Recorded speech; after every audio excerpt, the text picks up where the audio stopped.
Yeah. Okay, let's click the right thing here. Okay, 3, 2, 1. Let's go, lesbians. Yeah. Hello, Hi, everybody. Hi. Wow, look at all those flashing icons going up. That's so cool. We got it all set up now. Hello, everyone. Welcome to Into the Multiverse. Into the Multiverse, for anyone who doesn't know, is a series of D&D campaigns, all set in the world of Gostar. Gostar is a world I've created that dangles from the elemental chaos like a ball sack.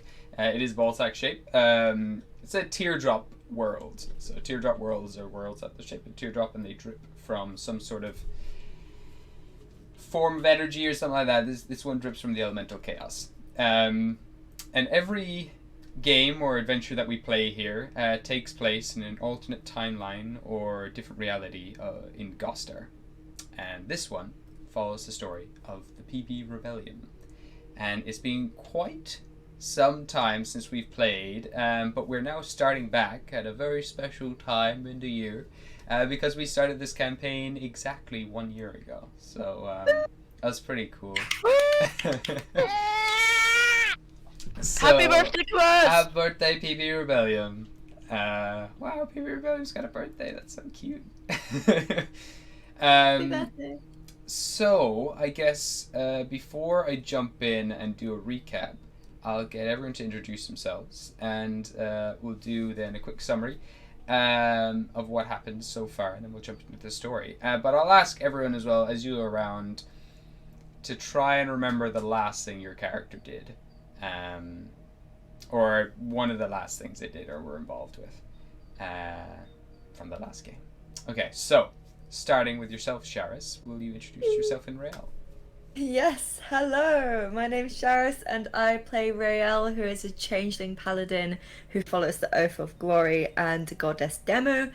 I think last time we finished on a bit of a cliffhanger that they found a very dark entity traveling circus, and they're about to go headfirst into that. So gonna be interesting. I was a bit scared. I'm not gonna lie. He didn't like that. It was so like dark it made him puke. I remember he did that. Yeah, So. yeah. Paladins don't like evil things. And, No. Yeah, this one really made him feel very ill. Yeah, so he's not a happy boy, but what can you do? Exciting. Going into the Halloween town was going to be fun. Oh yes, it's spooky time. I'm excited. Thank you very much, Sharis. That was perfect. Hey! Yes, we have you, Kat. shit. You're next. Introducing Quill Zorka. Hi, I didn't mean to scream, I was just wooing. Hi, I'm Kat. I play Quill Zorakai. She is a College of Spirits bard and a revived rogue. Too many R's. She happens to be dead, and she has adopted Grug a long time ago. Still her son. Good. Hopefully he doesn't die. Gabe. And the last thing she did was a heinous act against D&D characters Oh by trying yeah, to shoot a fellow player. we had a bit of PvP. Yeah, that was Yeah. interesting. She More on is that later. Yeah. traumatized and also has traumatized people. And she's slowly So being she has a lot twisted to make by up for. a god, a sentient god virus, just kind of eating her away and then changing her and altering her body. I her got mind, so many I think. people inside of this tiny little body that there's too many things going on. Too many minds talking in her head. Oh, more on that. More on mind talking. Soon. Hey. That's brilliant. All right, thank you very much, Kat. We do not have Maggie with us today.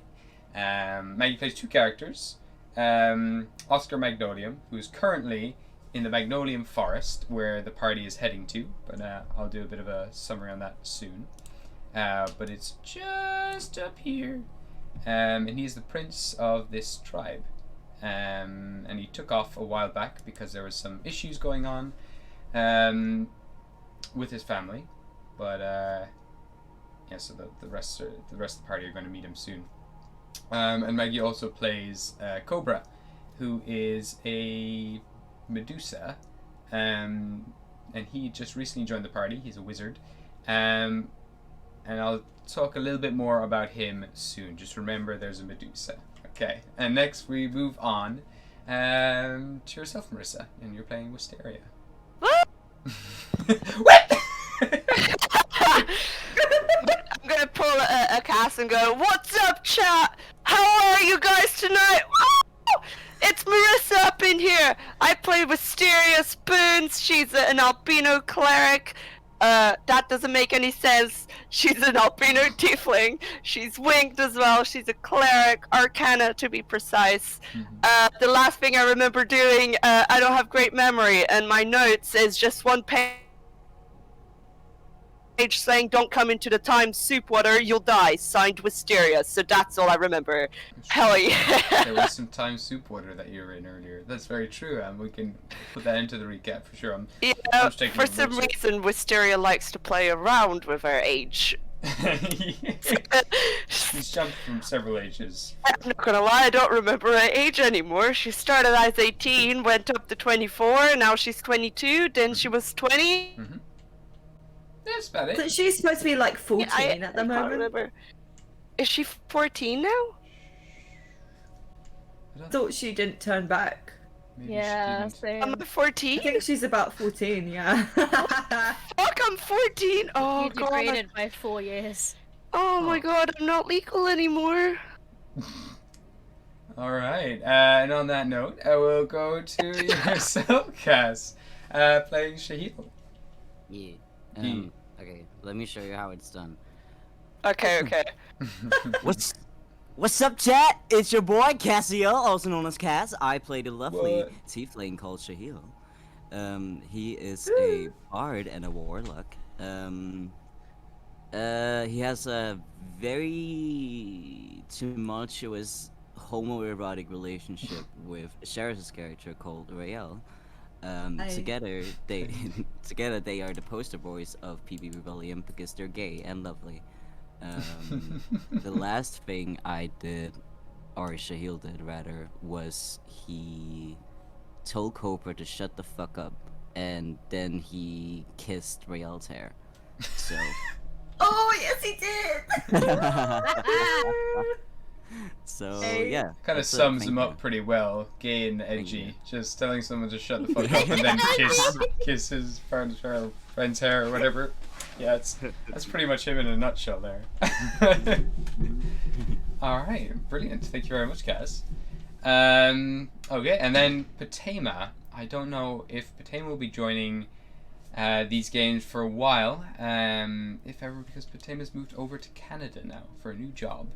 And so the timelines are all over the place, and we're wishing Patema the best of luck with her new job. Good luck, Patema. We love love you you, and miss you. Please Patema. come back. We miss you! But I will leave Patema's I will just put Patema's Instagram. I'll make it disappear for now until she returns. But Patema played the wonderful character Ghostly O'Keefe, who is also an albino tiefling with like goat legs, and she had a bit of a romance with Oscar and has taken off at full throttle towards the Magnolian Forest, but has been swallowed up by this evil traveling circus as she ran towards it. But more on that as well later. Just remember, there's a lot of things around this evil circus right now. There's Medusa and there's the albino tiefling, but not the one with wings, the one with goat legs. But yeah, that sounds like something. That sounds like an all over the place summary or introduction of what Patema would do. Patema would do something similar. That and just keep rambling or not say anything at all. I'm going to shut up and leave you take the stage, Sophie, playing Serafina. Hello. My name is Sophie or Ev, and I play a big buff fire lesbian named Serafina. Such a good intro. She's also a paladin. I should also probably apologize for my bot voice, apparently. I am very sick. Thank you. Yeah. Hey, you sounded perfect. Well, thank you very much. Woo! And that is the PB Rebellium. For all you viewers out there watching, if you are watching. And so I will do a quick summary of what has happened so far to also catch the viewers up and to catch you up as well, because we haven't played in a while, and just refresh everything in my own head. So we go to we'll go to the map here. Down here is the map of the Vale, one of the regions in Gostar, where the PB Rebellium have been traveling all around for quite some time. Previously, they were in the town, or the city of... Ooh, no, don't do that. They were in the city of Orkyle, the city of thieves, is where we had left them off at one stage, where they were invited to they're invited to a masquerade, and then decided to scout around that city for quite some time. They managed to stop some cultists being bad and kind of bring the whole city back to a good place. Like, the economy is pretty good there now. There's a lot of peace since the PB Rebellium have left there. And they continued to head on then towards Jotunheim, which is another realm in Gostar. It's a snowy realm. Not in Gostar, yeah. Just beside the Vale. And so they're heading in that direction to head to a temple belonging to the goddess Demu. Free it from the clutches of the Dreamer, who is an eldritch horror god who's trying to just put the whole world to sleep. And he's pretty spooky. And so he's taking over these temples all around Gostar, which is weakening Demu. And Demu is the only force that can counteract the Dreamer's powers. And so the PB Rebellium are heading to this temple. But while this was all going on, Oscar Magnolium was called away by his family to the Magnolium Forest. And so he took a little teleporty trip over there with Zavion, the Watcher of the Vale, the person who looks after the world, who looks after the Vale itself. He's like the protector. He took Oscar over to the forest, and now the PB Rebellium have been making their way there to pick up Oscar, hopefully along the way, and then head into Jotunheim. So, you've been traveling for quite some time. Along that journey, you came across an asteroid that fell from the sky, this purple asteroid that landed into the ground, and it reeked of dunamancy magic, particularly time magic, and the crystals that formed inside this rock were beginning to infuse into waters around the pit where the asteroid had landed. And whenever you touched these waters or went into these waters, they would either age you or make you younger. And so there's a bit of fun with that. Rael at one stage turned into a baby. And Wisteria as well has now gone into another age. I think you're 14 now. So that sounds about right. Wisteria is famous or notorious for being aged up and aged down by different space magics. And so, continue on as well, you were constantly on the run from this traveling circus that you found out is now following you, and it kind of swallows people up and people don't come out of there. And the traveling circus looks like a woods, but this woods slowly moves throughout the Vale, or throughout Gostar itself. And it's been following the PB Rebellion for quite some time. And then all of a sudden it disappeared. It was no longer following them. And Rael sensed that this forest had went underground, and it dashed forward ahead of the party. And just as you arrived at the base of the Magnolium Forest, so the Magnolium Forest goes up onto this giant petrified tree, which is essentially like a giant cliff. The forest is all up on top of there, but you're at the base of that mountain, just about to make your way there, when you notice the glow of these lights again within a woods ahead of you, which indicated that this was the traveling circus. But Ghostly, not really paying attention to that and really eager to see Oscar, hopped off the cart and just started running towards Magnolium Forest. At the same time, the Medusa, Cobra, who had run off a day before, ahead of the party, came out of the forest, absolutely terrified, shocked, trembling, after just managing to escape what was inside that traveling circus. And unable to really speak or process any of their thoughts, he kind of just keeled over onto the ground. And once more, Quill, you saw the silhouette of your father within the glowing lights of the forest.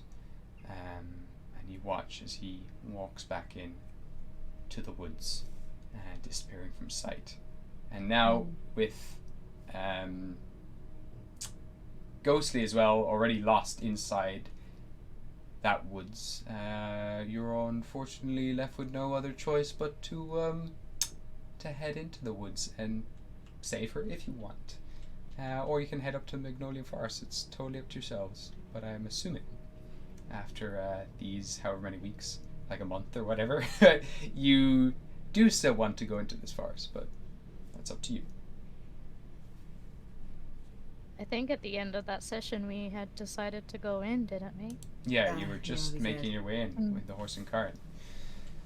Okay, so you begin to make your way through the woods. The sun is setting, and it's dusk.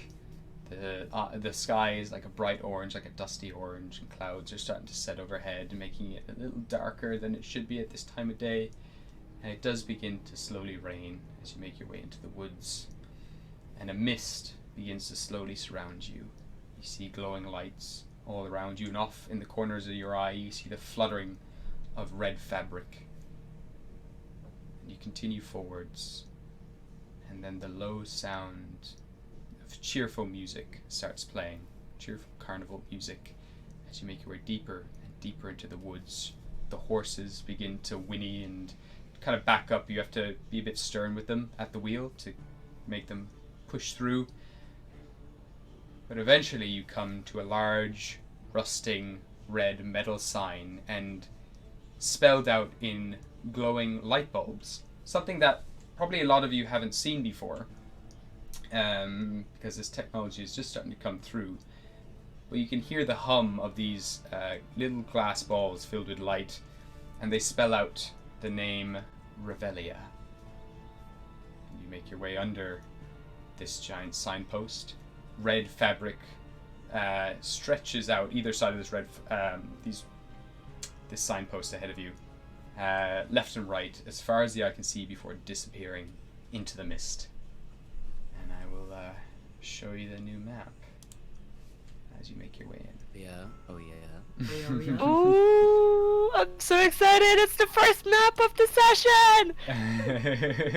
So I'm gonna change my window here for you. And there we go. Ah! Change it Whoa. on the stream. And there we go. All right. Damn. Oh wait, hold on. Mm-hmm. Fourth wall question, real quick. Okay. My ice puppy, my ice wolf, my ice dog. It's still like gone, isn't it? I can't. No, you could bring it back. The last time I think you Yeah. were checking, and it does come back for you. I just forgot to add a token in again, but I have that token, and I will put it in Oh for yeah. the next game. I'm gonna write a Dog, I'm gonna write a note dog. here. Dog. Ice Okay, dog. great. Okay. Also, Grug's Okay. not there for some reason, so I'll put Grug in. Bring Yeah, back he's my cute. son. There he is. He should be bigger. That's boy. tiny Grug. Why is he so small? Big There we Grug. go. And let me just see. Do I have a dog? It's just a little. I have a log.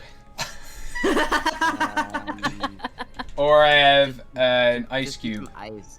Yeah, just some okay. ice cube in Yeah, it. that was it. That's what we used. Just a little bit of ice cube. There we go. Oh boy. Kingdom dog. Big dog. Oh my god! There we go. We'll use the ice cube for now for your ice dog. He needs a little smiley face. I can't draw on this app, unfortunately, but Oh, yeah. But it has many other perks, like the lighting system and everything else. I'm using Dungeon Draft as well, for anyone who's curious. Dungeon Draft's amazing. I love it. This is not sponsored. I just love Dungeon Draft. Okay, so you make your way through these gates, and now, as you pass through them, two large tents, kind of in the shape of towers, come up either side of you. and you look beyond as far as you can see, and you see a giant carnival ahead of you. People are walking around, smiling, laughing, playing games at different stalls, and getting like this fluffy pink candy floss at different places. Other kind of vendors are selling other foods, and there's a very sweet smell in the air of treats and goodies like candied apples and chocolate. There's also the smell of kind of deep fat fried foods and the like, and there's carnival music playing kind of from every part of the woods here. It doesn't seem to have a specific place where this sound is coming from.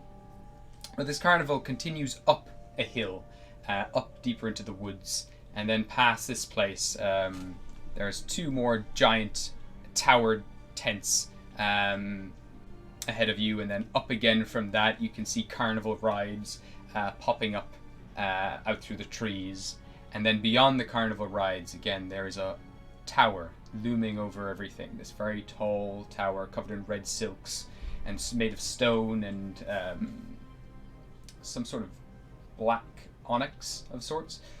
And at the very top of this tower is a single porcelain mask that has this face kind of stretched out into a grin, and it just rotates at the top of this tower, watching over the entirety of the of this place known as Rebellium.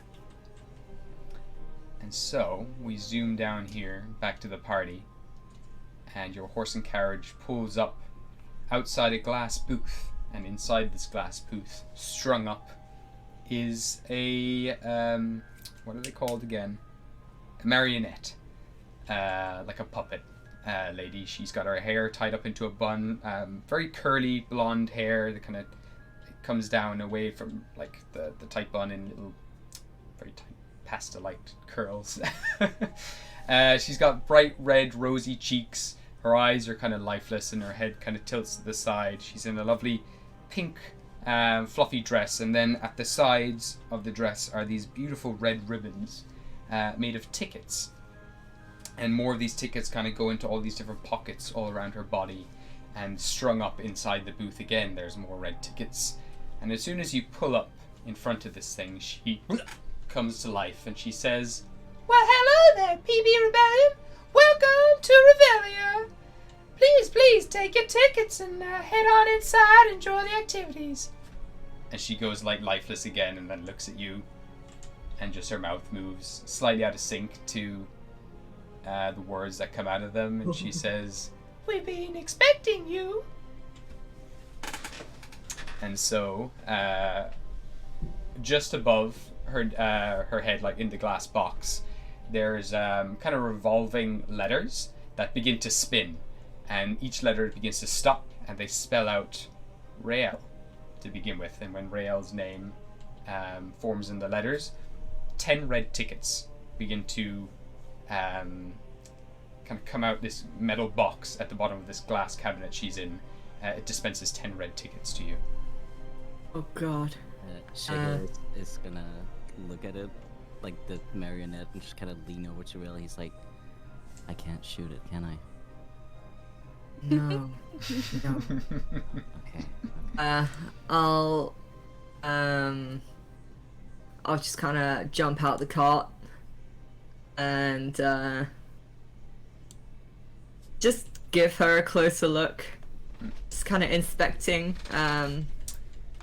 Are you inspecting how she's made, or do you want to see? Do you want an insight check or an investigation or like a perception? It's up to you what you want, what you're looking for here. You can tell me what check you want to make. Guess an investigation check. Okay, cool. Give me a roll. First roll of the game. Yay! Oh, okay. That was a 12. 12. That's all. Well, you can tell her face is wooden, and you can see little bits of white paint chipping away. Her cheeks have been painted on with like a similar red paint. The other kind of it's drying. All the paint is drying and cracking and splintering away. Her hair seems to be like made of real hair, and the clothes as well just seem to be very well made. But currently she just stands there strung up, lifeless, kind of just staring down at the ground. kind of towards where your tickets have just been dispensed. I'll take my tickets. Alright, so as soon as you tear them away, she again comes back to life, her head kind of like clicking to the side again, just, don't lose them. Make sure you have a ticket when the ticket man comes in the morning. She shuts down again. Oh god, this is creepy. I'll stand aside. Okay, and as soon as Stand you do, near it. yeah, as soon as you do stand aside and pull away your tickets, already more of the letters are beginning to spin and roll, and eventually they stop and spell out Quill. And 10 tickets dispense from the machine. She'll jump down. Mm-hmm.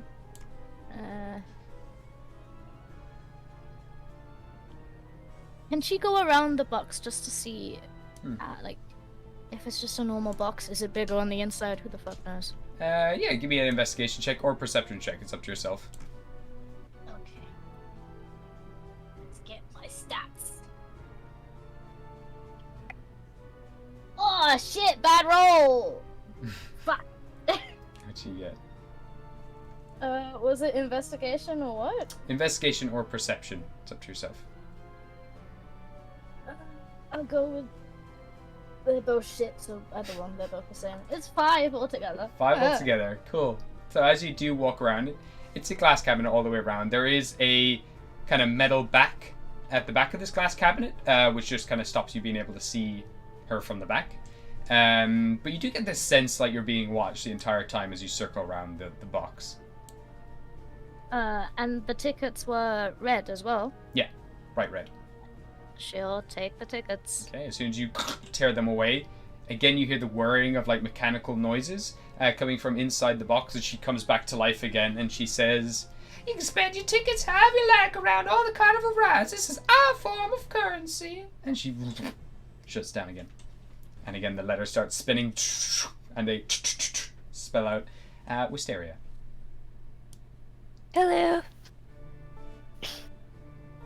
Do you want to go get your tickets? I'm not gonna lie, I would rather not. I'll take them then. Okay. Yes, he's just gonna take them.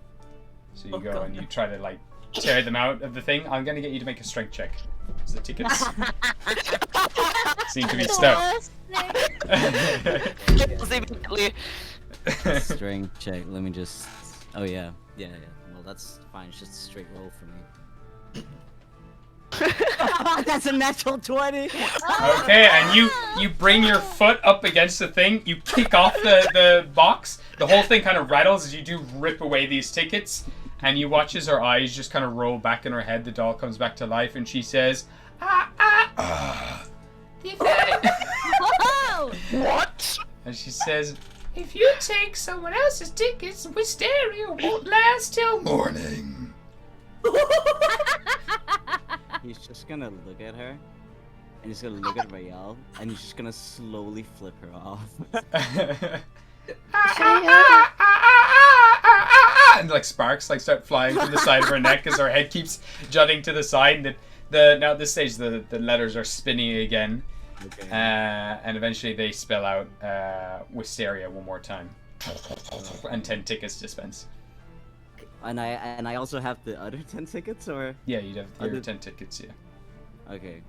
He's Wisteria, just take the tickets. yeah. I think I'll take them. Nothing's gonna happen, If you'll be we were fine. gonna die, we would have died by touching them. Go get your fucking tickets. Oh god.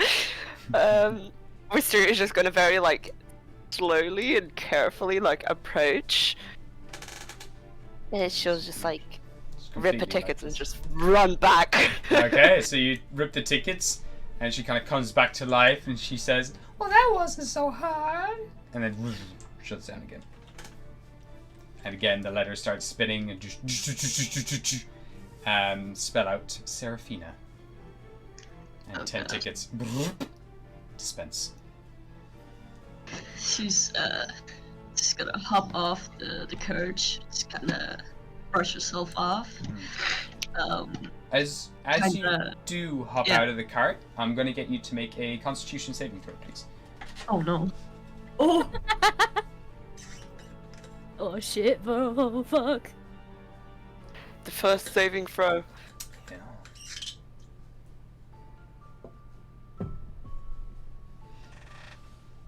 That's a 10. 10. Oh, So as you do kind of step out of the car, you're a strong one, but you stumble slightly. Kind of, you just feel like a little lightheaded as you get out of the cart. But you manage to kind of shrug it off and continue forwards. Yeah. Continue as oh you my wish. god. She's shaking her boots. She's just gonna take them and just stand tall, kind of like trying to look brave, but it's very clear that she's very uncomfortable. Mm. She's not gonna say anything. She's just gonna sit down again on the carriage. Okay, cool. So you get your tickets and you sit bless. down at the edge. Okay. And for the first time in a very long time, you just feel a tiny shiver run up your back. You don't usually feel the cold, but this is strange. And then finally, the tickets dispense and spell out Grug. And Grug just kind of stands there just on the cart and he's just kind of like petting Wisaria's snake, just kind of playing with it. He can't read, so.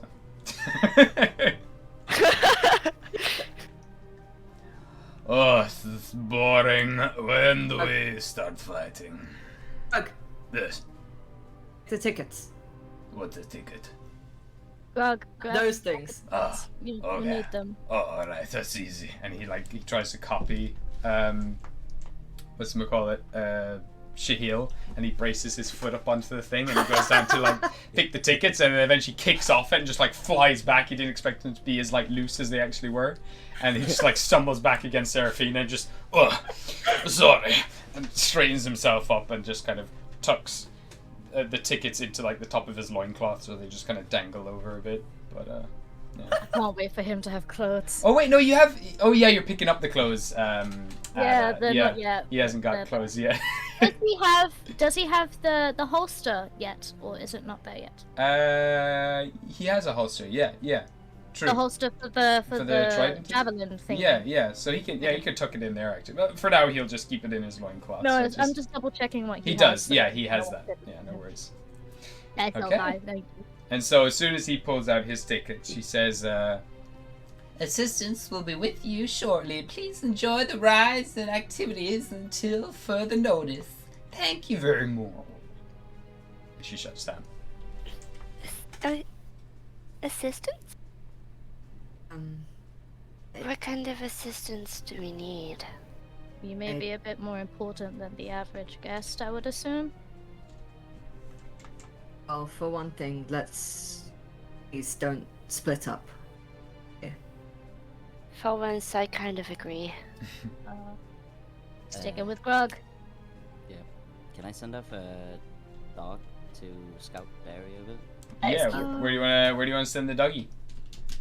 Just like kind of in a circle around like the vicinity, if possible. Okay. Just to kind of look what's happening. Yeah, sure. So the dog can be doing that. It might take some time for it to actually get around Yeah. everything. But are you going into the dog's eyes at the moment, or?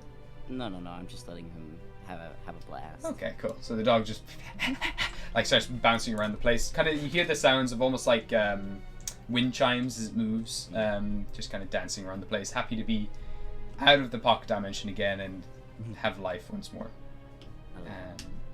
So the jamboree stretches out ahead of you in many different directions. One kind of series of stalls seems to be more revolved around games and other activities, while over to the left, these all seem to be food stalls for treats and candy floss and all of the like.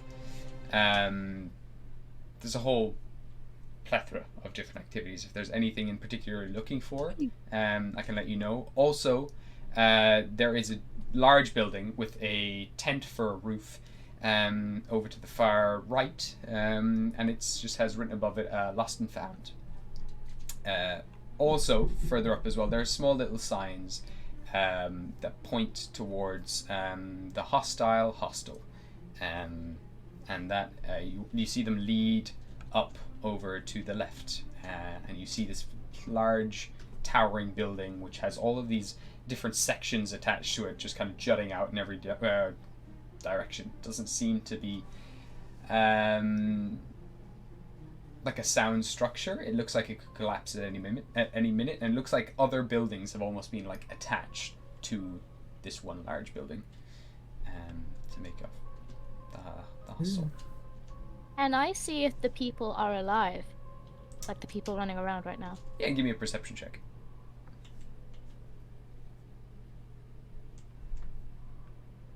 Perception.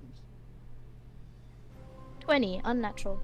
Okay, so looking around, you see families kind of laughing together, eating candied apples and the likes, but little things start to disturb you. Everything seems to be happy on the surface.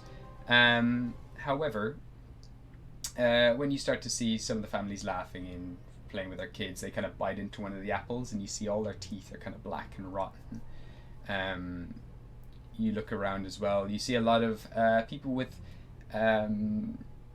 grease paint, white grease paint all over their faces. But they seem to be happy and it doesn't seem to be bothering them, even though like there's a lot more of these light bulbs all around the place, these kind of glowing light bulbs, and it's like the heat of them is like causing bits of the grease paint to like slightly melt on their faces, and they're sweating, they have like sweaty pits and the like. Looks like they've been here for quite some time. Everyone seems to be alive, but there's just something off about them all. They all seem to be very happy, but they also seem to be kind of exhausted all around. A lot of people have bits of their hair are kind of green at the ends or at the roots. You look around at other people. You pick up as well that most people here are probably younger than 20 years old. There's a large young audience in this place, even though I know a lot of these tokens. A lot of children. Yeah, there's a lot of children. Yeah. Okay. Maybe not willingly, maybe because the older ones got, exhausted and died. Possibly. You also see a few people as well kind of pushing past other people. They seem to be in charge of this place. They keep pushing through crowds, or crowds kind of part ways as they make their way through. One group in particular over here, they're kind of like, they're all teenagers, it seems like. They're in very colorful, elaborate clothing, and they have kind of what looks like, instead of like studs on like leather jackets, it's like they have, what are they called again? Those kind of orange, white, and yellow. Oh, candy corn. Candy corns, yeah. They have like candy corns instead of studs on like their jackets, and like they have like studded bracelets with the same thing. They're carrying large weapons, like one has a baseball bat, but the baseball bat is like blue and translucent, and they keep licking it as they travel around, and there's like hairs stuck to it. Another one carries just a very large lollipop over his shoulder that looks almost like a mace. And then another one carries very large, what's it called? Goddamn. What's the red and white stripy can? Oh, it's like the peppermint. the candy cane. cane. Candy cane. Thank you. I don't know why I couldn't think of candy cane, but they have a very large candy cane, and they keep sucking the end of it until it's like a very fine spike, and they're kind of going around jabbing people as they go. All of them kind of chew on chewing gum and are blowing bubbles, kind of heading towards your direction. Do they look like they work here, or do they look like that they're just a couple of people that got too much into the vibe? It's hard to tell. You don't know. It's hard to tell at all, like how long they've been here. You've just arrived, but they seem to know the place, and other people seem to avoid them as they push through crowds. They seem to have a very dominating presence in this place. They're still kids. Like, they're just teenagers. Yeah. They're between like 14 to 18. Okay. Chloe's gonna climb on Grog. Gonna stay up there. Alright, Grog's gonna pick you up and throw you on his shoulder. There you go, little thing. Where we go? I smell many nice, food. I don't think we should eat anything here, Grog, just in case we don't want our souls trapped here forever. That is so silly. Food does not make your soul stuck. Not really, but can you see that giant porcelain face up at the top there on that tower? kind of looks around. He does eventually see the giant face. He's actually going to make a perception check. Oh, this is a very bad roll. I got like a 7. And he kind of squints for a little bit. He's like, I don't know porcelain, but there is a very big face up there. Yeah, just trust me on this. Let's not test the limits of how many tickets we'll need to buy food. Okay. Thank you. Doesn't seem to kind of completely get it, but he just kind of nods and agrees and smiles. He will trust me if it's the last thing he does. And it will be! I say we go and try and play a game. Okay. So bear with me. I can tell you a list of games that are currently. I know one game I want to play. Yeah. Oh, Oh no, I don't like the sound of this. No, it's fine. Oh god. Listen, jeez. it's fine. It's cool. Bear with me now. Okay. Okay, so going along here, there is a series of games. Starting with the back over to the right here, there is a massive man, like bigger than Grug. He's absolutely huge. He seems to be like a half giant, and he's kind of organizing a bunch of kegs. And above him, there's a big sign just says beer drinking contest. There's also a stall here, and it says Aries Axe Throw. So they've just gotten rid of the H from Harry. Over to the little, where is it? Just down here, just below the drinking contest, there is it's an arm wrestling tent that they've set up. No. Over here is not a game stall, but he sells lots of fireworks and treats and other kind of like pranking toys and gizmos and gadgets. And it's run by like a tiny little kobold who's just like behind the till with his hands up there. Kind of, he's got a pair of goggles, just kind of looking around, trying to catch the attention of customers. Then you go to this lady here. There is a bobbing apple contest. And behind her her kind of stall, there is a trough filled with like rotten apples, and the water is kind of murky and red and brown, and there's like other lumps and vegetables in there. Going further down, there is an old man, and he just has 3 cups in front of him, and he's just kind of rolling his hands, and it's like just says find the ball. You've got this man here, and under his tent, he has a metal, or like it's hard to tell what kind of materials it is. It's kind of felt as well, but it's also like very smooth in certain areas. It has a felt face, but then the rest of it is very smooth, almost like a metal or a stone. And it's Owlbear Rodeo is on this one. And then on this wagon here, there's a bunch of targets set up on it, and it's an archery contest. And that is pretty much it for these ones. There's also fortune telling over in this tent here. There's tarot card fortune telling. And there's also these 2 old dudes who are trying to get people to sign up for a bar quiz. What? A bard quest? A bar quiz. Bar yeah. quiz. Like just like just a regular quiz, general knowledge kind of quiz. Oh yeah. Everything seems so normal, and yet I don't trust it. I want to try the archery. Oh, whatever we do, just stay as a group, okay? Together. Yeah. That's fine. I'm going. Well, let's go to the archery then. Hello. So there's a couple of the dwarves just sitting on top of this wagon with all the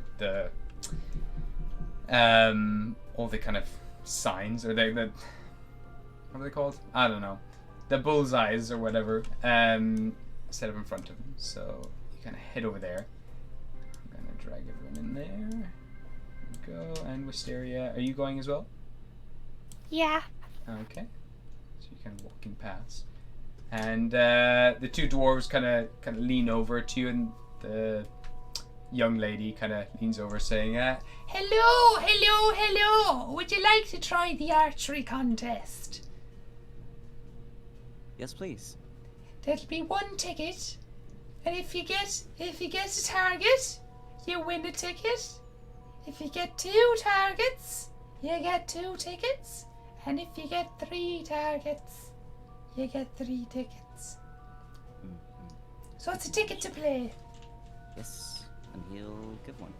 All right, there we go. and she kind of hands you like a what looks like a kid's bow, and it has like a little suction cup at the end, like a kind of like a plunger at the end of the arrow, and she gives you 3 arrows, and she's like, all right, hold up, and she kind of pulls out from a bag this large glowing blue circle that she places on the floor, and she asks you to step into it. So just get hold up. Grab it. There we go. Actually, you know what? I should go with magic. There we go. Magic. Oh my god. So Wow. there we go. Mm-hmm. So she places this on the floor, and she says So if you step in to the circle there now. and as soon as you do, if you do, the targets in front of you suddenly look as though they're about 30 feet away, even though you were originally standing about 5 feet from them. All of a sudden, everything zooms out, and it's this really strange perspective. She said, All right. So we'll try 30 feet to begin with and see how you go. Alright, so So I have a kid's. yeah, basically you have a short bow, Short. and it has a range of 30. But wait, what's a short bow actually? Let me just get the stats for that. Because I can't remember. Equipment. There we go. So yeah, okay. So a short bow has a range of it's 80 feet, and then if you want to go like with a long shot, the furthest it can go is 320 feet.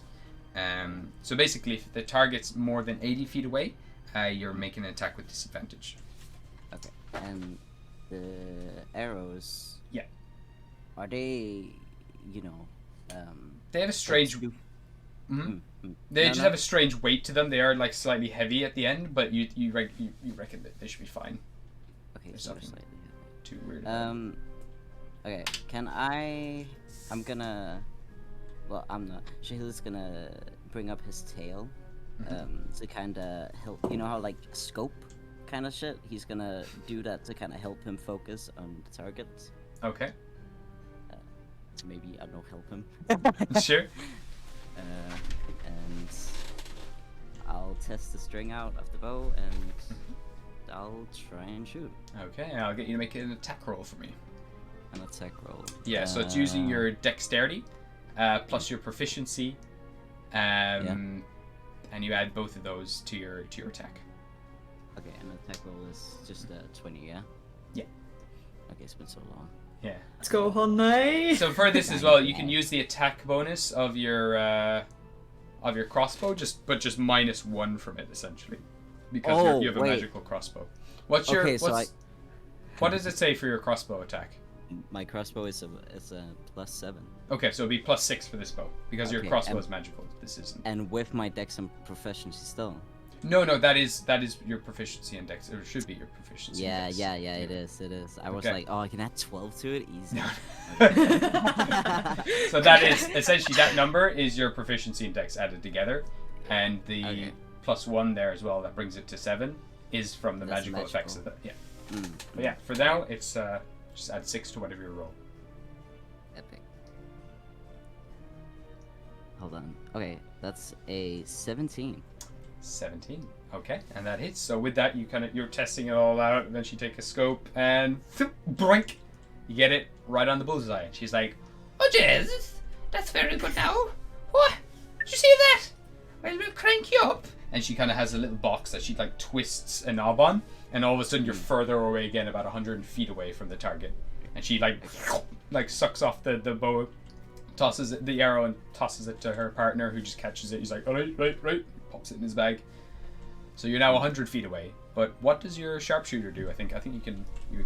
My sharpshooter, it's well, here it just says attacking at long range doesn't impose disadvantage. Yep. So you typically would be making this attack with a disadvantage, but because you're sharpshooter, you can just go straight ahead and fire away. And the perspective is still very warm, no? Yeah, you're about 100 feet away from this within this circle. It's like you've been thrown back 100 feet. But you just make a regular attack again. See if you hit. Yep. That's a 21. 21 hits, absolutely. So next one, you take a moment again of pause and aim up slightly, fire away. There's no wind. It just goes up and then lands right down on the bullseye again. All right, and then finally, she's like, well, that's two. That's two anyway. Right. You know what? And she kind of she pulls a lever, and then these moving blades start moving ahead of in front of the target, and you get sent back about 200 feet. What's the max actually? No, it's 300 something feet. I think so. Yeah, I'm gonna send you back all the way, right to the edge of that. What was it again? Yes, so you were sent back 320 feet, which is really fucking far. Yeah. You can barely see it. All you can see is the kind of the movements of the blades in front of this thing. So you also ignore half cover, which it's I do. So you just make an attack roll, not at disadvantage again. I love being a sharpshooter, dude. It's so easy. Let's go. It's you see the at the moment as well, for everyone else watching, Shahil is just in front of the box, 5 feet away, and he's looking really intense. And every time he fires, it just sticks to the thing. But in Shahil's bubble, he's really far away, and you can see she's getting really agitated as well, from what's going on. She's her hands are getting clammy and stuff, and she's really at the really at the edge of her seat. But yeah, go ahead, make your last attack.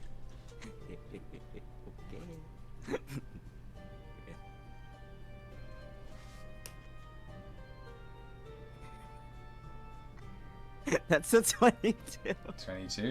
Nice. And so with that, it's everything slows down for a moment, and you all watch as Shahil lets go of the arrow. It moves through the air really, really slowly towards the target every time, and this time it takes a particularly long time to reach the target. And it looks like it's not going to make it through the blades, but then all of a sudden, just as the blades separate, the arrow goes through, sticks to the target again on the bullseye, and you just see the lady start screaming, just fuck! And the target explodes and turns into confetti, and then 3 tickets float through the air. Your perspective is back to normal as the circle kind of disappears below you, and these 3 tickets float down into your hand. So it's gonna take them? Well, there you go now. Mm-hmm. There you go. Hope you had fun. Tickets are yours. So you can mark down that you have 2 extra tickets. Essentially, you have 12 tickets now. Okay, nice. He's just gonna smile very smugly at the lady and just do a little bow. And just turn around how did I do? Paul's gonna clap. Yeah, you did really well. Shit. These games look fun. They are. Does it look like when Shahil won that the tickets came they belong to the lady that owned it, or was there a particular reason why she was so pissed off? Yeah. Will you look at what's your passive perception? Not as good as most people, I don't think. Mine is 19. Would I notice? You Mine's notice. 14. Yeah, if you have more than 12, you would have noticed anyway. So Oh, nice. what essentially happened as the Correct. thing exploded, there was like a draft, and it like pulls out from her own pocket. The tickets have kind of like shot up into the air really quickly, and now they're just floating down. And she's now kind of like leaning over to her husband, or her partner, or whatever, kind of chatting to him. And they're both now just as soon as you kind of start making your way away from the wagon, they're kind of counting through their tickets, and they have like about 3 in total. And they're like, "We'll be fine. We'll be fine. Look, we'll be grand." Shit. I don't think it's so fun. Well, It's I just won hysteria. fair and square. You did. I'm not saying it was very cool. It did look a bit Thank silly that you were only like 5 feet away though. What? Did you know how far away I was? 300 You were feet. You standing were- on you that were spot. 5 You didn't feet. move. Yeah, Did it look I further saw for you? it. No, I was 300 feet away by the end. You didn't move. Well, doesn't matter. We are in a magic Walking. circus, whatever. Yeah. Mm. So we're now next. Grog's looking around as well, just kind of like, "Oh, the food, this smells so good." I resist that, Grog. Okay. Got some rations in the cart. It's fine. Oh, it's a stinky cheese. I guess I'll just kind of just go up and look around a bit more. Sure. Probably just perusing, Sure. and we'll catch eye of the arm wrestling. Yeah, sure thing. Okay, so it was this guy, yeah. So as soon as you get in there, a few kind of people are starting to gather around. There's also a strange figure with like a very wide, curly orange hair that goes off to the left and right in like 2 triangles, and they have a massive top hat with like a spiral all the way around it. They're in very colourful, bright clothes, pale white face, and they kind of have their hands in their pockets. They're like hunched over slightly. They're kind of walking around. And they kind of sit up on a bar stool inside this place, and there's at the center of this tent, in like a circular desk, there's a giant gold dragonborn, who's kind of taking names for people who wants to sign up for the arm wrestling contest, and a few other people are starting to make their way in to this place. Ooh, wrestling, then Quill should join. Mm-hmm. What? Why? Why should I? What? Aren't you strong for a tiny person? Yeah, but using the arm will make it. It's already pretty high. I don't really want to test it. Oh, it increases. Yeah. So I think it's Oh, like right now. then Riel should join. Mm. Yeah, to you're do pretty that. strong. 1, 2, 3, 4. Right, we've got 4 contestants with slots for 4 more people before the events begin. You there, strong, bulky, handsome man, would you like to sign up for our arm wrestling contest? It's 1 ticket, but the winner gets everyone's tickets. 8 tickets in total. I was just kind of looking around, kind of like a "What, me?" kind of a thing. Yes. He'll just step up to the table very cautiously, just having a look at everyone and kind of weighing his chances, I guess. What does it? Can I do like a quick perception check on people? Just having a quick look at everyone's build or Yeah. whatever to see if he actually has a chance. Okay, so first guy who's kind of up at the top corner here. This man is kind of like he looks a bit shaky. He's kind of swigging like a bottle of some unknown liquid. It's kind of like wrapped in a paper bag, and he's handing over like a ticket over to him. He looks pretty scrawny, pretty worse for wear. All his teeth are black. He's got really dark bags under his eyes. You actually get the sense that he's probably like only like 19 or 20, but he looks like he's fucking 40. So he's kind of going over there, and he's also like in his beard, or like his like rough stubble. You can see like bits of candy floss and other things stuck in there, all around his face. There's a very stocky looking dwarf who just kind of looks very happy. His mustache is like a red and white striped thing, similar to a candy cane. His hair is also red and white striped, and he's kind of bits of his armor as well look like they're starting to turn into candy almost. And he throws up, like slams a ticket down at the ground. He looks pretty stocky. Actually, I'll get you to make an insight check overall to get a sense of everyone's strength here. I'm just kind of describing them. Sure. But Yeah. Ooh, okay, that's 19. okay, so yeah, with the first guy looks weak as shit. He looks malnourished. He looks tired. He looks exhausted. He looks like a wind could blow him over. The dwarf, on the other hand, you also know, because dwarfs primarily reside in Jotunheim, they're incredibly stocky. This guy is like, his arms are like as thick as tree trunks. He looks really freaking strong. But he's also very stout, and you know as well, from being in the army as well, dwarves are strong. They haven't got like they're really hard to move. They're like a wall, but their strength doesn't typically rely in their strength itself, but more their constitution. They can last for a very long time when it comes to things like this.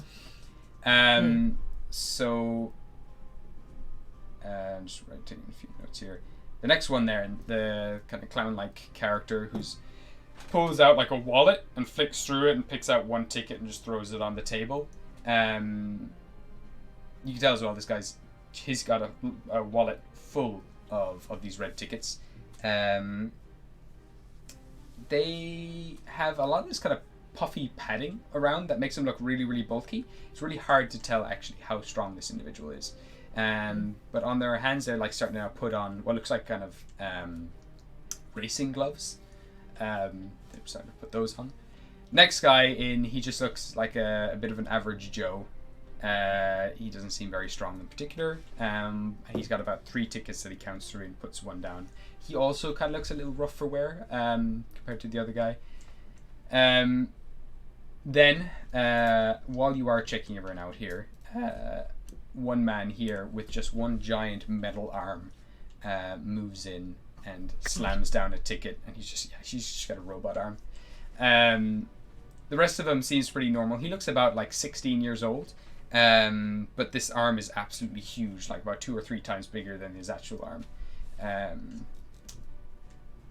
So that's him. And then finally, a very small gnome lady comes in and kind of comes up to the counter and just puts a ticket up on top of the counter, reaching up on her tippy toes, and she gets her name put in. But she looks really tiny, really frail. I'm not gonna. But They're putting the ticket in. Yeah, I'm not gonna judge them because I can't really just tell by like pure muscle mass and body tone alone. So, just kind of peer over his shoulders at the others and be like, "Am I doing this?" Skull's gonna shrug. If you think you're weak, I can always enhance your ability. He's not weak.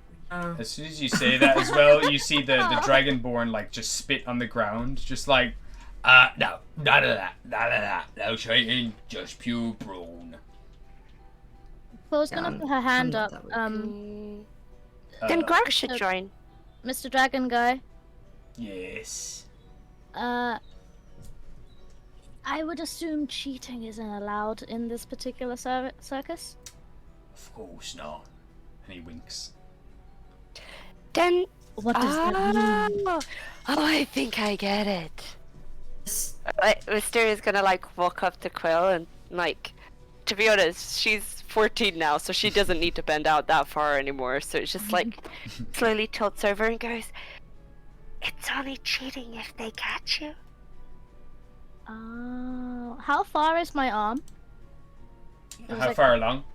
Yeah, Well, it's kind of coming up to halfway up your shoulder at this stage. halfway up my shoulder. That's a lot higher Wait, than I thought it wait, was. I got an idea. Greg, come here. What? I am on Grug. You're talking up. Are we using? He kind of squats down with Quill on his shoulder and kind of he's just there like a slab squatting. Come here. Hey, Greg. What? You're pretty strong, aren't you? Yes, I am the most powerful being in this world. Yes. I'm gonna enhance your ability. It is impossible. I cannot be any stronger than this because there is nothing stronger than this ever. Okay, cool. Do you want to go win it? Oh yeah, what am I winning? You're gonna win more tickets. You just need to give them one, and then you win 8. Isn't that so cool? And guess what? I'm gonna make sure that you do win.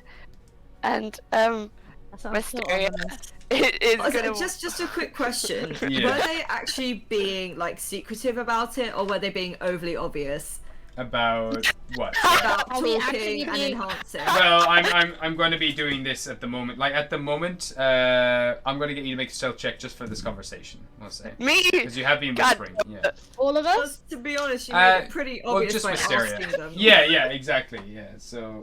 Wisteria. Oh, I'm just gonna facepalm and put a ticket down. Okay. So Rail, God. put you down as Stealth. number 7. Oh no, yeah, that was not stealthy at all. Okay. I got a 9. You got a 9. You see the Dragonborn's like kind of looking over your shoulder, and he's like, "Alright, 5 seconds. Is this little man? Is he in or is he out? Listen, no modelling with him. Get him in here if he's in." Little man. Good ox. Are you doing it, Ria? I was gonna go doing it. in. Oh, you're going in. Okay, cool. I was gonna put a ticket down before God can even Okay, decide. so Grug was already standing up, but you put your ticket down and you Yeah. are in. Okay. Good to know. Oh. All right. So I'm going to do up a little chart here to see who you're all going to play against. Because it's like a little mini tournament for this. Okay, so I will get Quill and Rael, both of you roll me a d8, please. 8. D8. So That's the sim-looking one, right? Yeah, I got Uh, a 6. you got a 6. Okay, so I'll put you in here. I got a 5. You got a 5. Okay. So okay. Okay. Oh no. Oh no. And I'll just roll for these other characters quickly. So this guy, number 1 is there. Number 2 is here. Number 3 is here. That's weird. I'm getting like the same number of the number for so many of these. Number 4 is. Oh, I can't do that one, so I'll put him here instead. Okay, and then a robot dude I'll put in here, and then the final one, the pixie lady, is here. Okay, cool. So, the first tournament begins, and it is with the pixie lady, and she is going up against the dwarf. Oh no. Oh my god. Okay, so I'll just actually get a mast here. So table is set up. Oh, that's a bit too big. There we go. So they step up onto the table. Both pull up a chair. So the rules are that you have to keep your elbows on the actual table itself. You got to stay seated, and you have to have one arm behind your back. And there's no cheating. And so they both are gonna roll up. So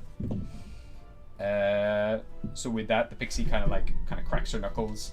And what is Quill and Rael's passive perception? 14. Okay. I only got an 11. That's it. I'm Okay. not perceptive at all. Okay, so Quill, you do manage to see there's like a tiny bit of glitter that comes away from her knuckles as she brings her hand down onto the table, and she looks really confident, kind of stretching across a little bit just to match with the dwarf. And then the whistle goes off with the golden dragonborn, and immediately the dwarf just like grabs her hand and slams it through the table, and her whole arm, you watch, just gets crushed and flung to the side, like bone just comes out of her bicep. And she just is on the ground just screaming, just and Oh my god. a few clowns come along here, and they drag her off. They have like a little stretcher that they put her on, and she is brought away. So she did not roll well there against the dwarf. He got a natural 20 straight up, and he just decimated her. So, No! Yeah, bitch. yeah, she's gone. Unfortunately, she's in. I was rooting for her as well. Oh yeah, I was kind of. She had like a bunch of stuff going on, but nope. Dwarf is just like kind of like starts picking his nails and steps away. Okay. She is out. Oh my god. And the dwarf gets through to that round. So then moving up, we have this guy who who owns all the tickets, and he is up against this average Joe who just kind of gets up.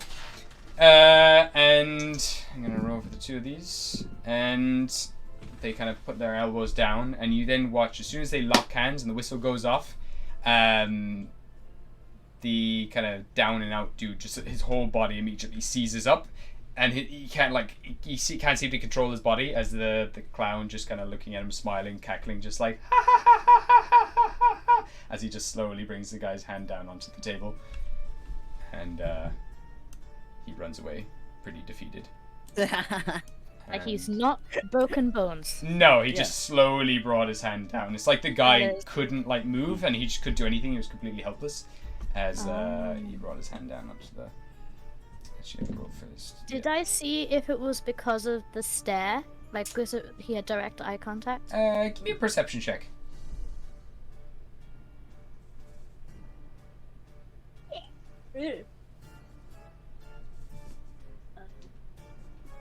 Nine. You don't know. You don't know what the hell it was. Motherfucker. But he just begins kind of skipping along and kind of stands beside the dwarf. Haha!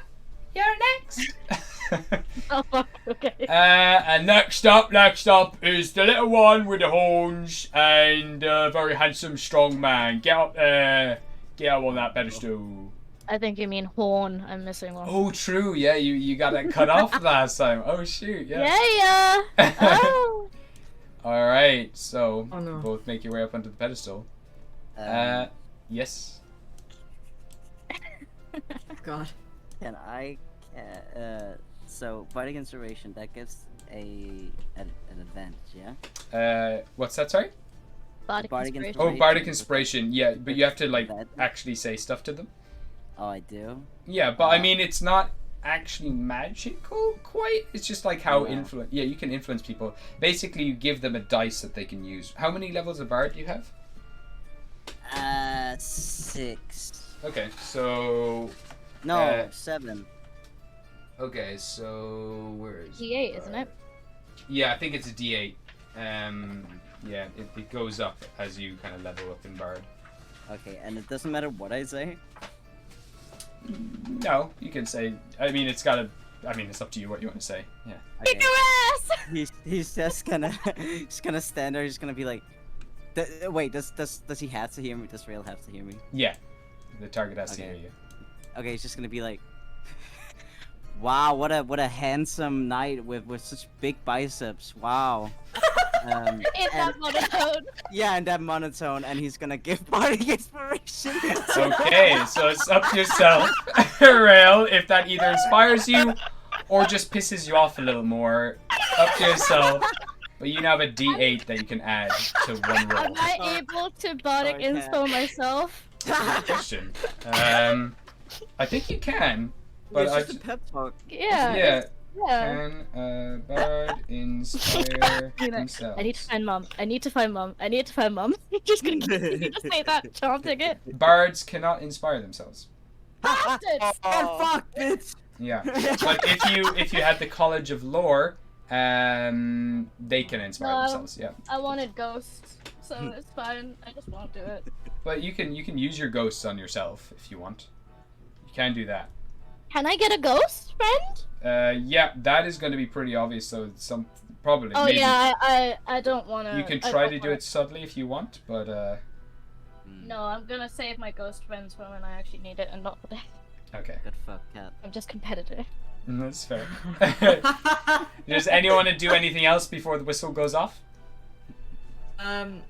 No, I was just staring blankly at the Shahil while slowly sitting down. Like, what the? Like, he's probably more pissed than inspired. Like, oh my god, are you taking the piss? Like, Shahil's just gonna like do like take his scrawny ass arm up and just do like a big like circle on top of it to like show like the biceps, just like and then the thumbs up, just like nodding. nah, I'm good. I'm good. Alright, yeah. I do want to I don't want to use the arm, but I want to use the arm in the sense I want to use it as leverage on the table. Well, the I don't rules want it are touched. you have to keep one arm behind your back and you have to have the other arm in front. Oh. Because it is cheating to use leverage. Oh, okay. So you can choose if you want to use this arm or you want to use your regular arm. Do I want to be nice? No, fuck it, I'm using my arm. You're using your... Okay, you're using the back arm. Cool. Good to know. I'm using Okay. the arm! Alright, and Sorry, then Rael. you bring up Their hands the together. large Oh my black God. clawed arm. Both kind of hold hands lightly. Just before the whistle goes off, I'm going to get you both to roll initiative, please. Oh my Just, Dex, is right? it just the initiative? Yeah, dex modifier for your initiative roll. Yeah. Shit. This is basically so you gets the upper hand for the very first. Go. Oh no. Hell yes! Oh, no. It's just the dex, we don't add anything else, Yep, right? just the dex. Okay. What do you get? Got a 21. Yep, I got 15. 15. Okay, so I'm going to both get you to make strength checks, please. And you're going to... Rail, you can roll with advantage because you take the upper hand. You get the better of Quill. You react faster and you get to bring them down.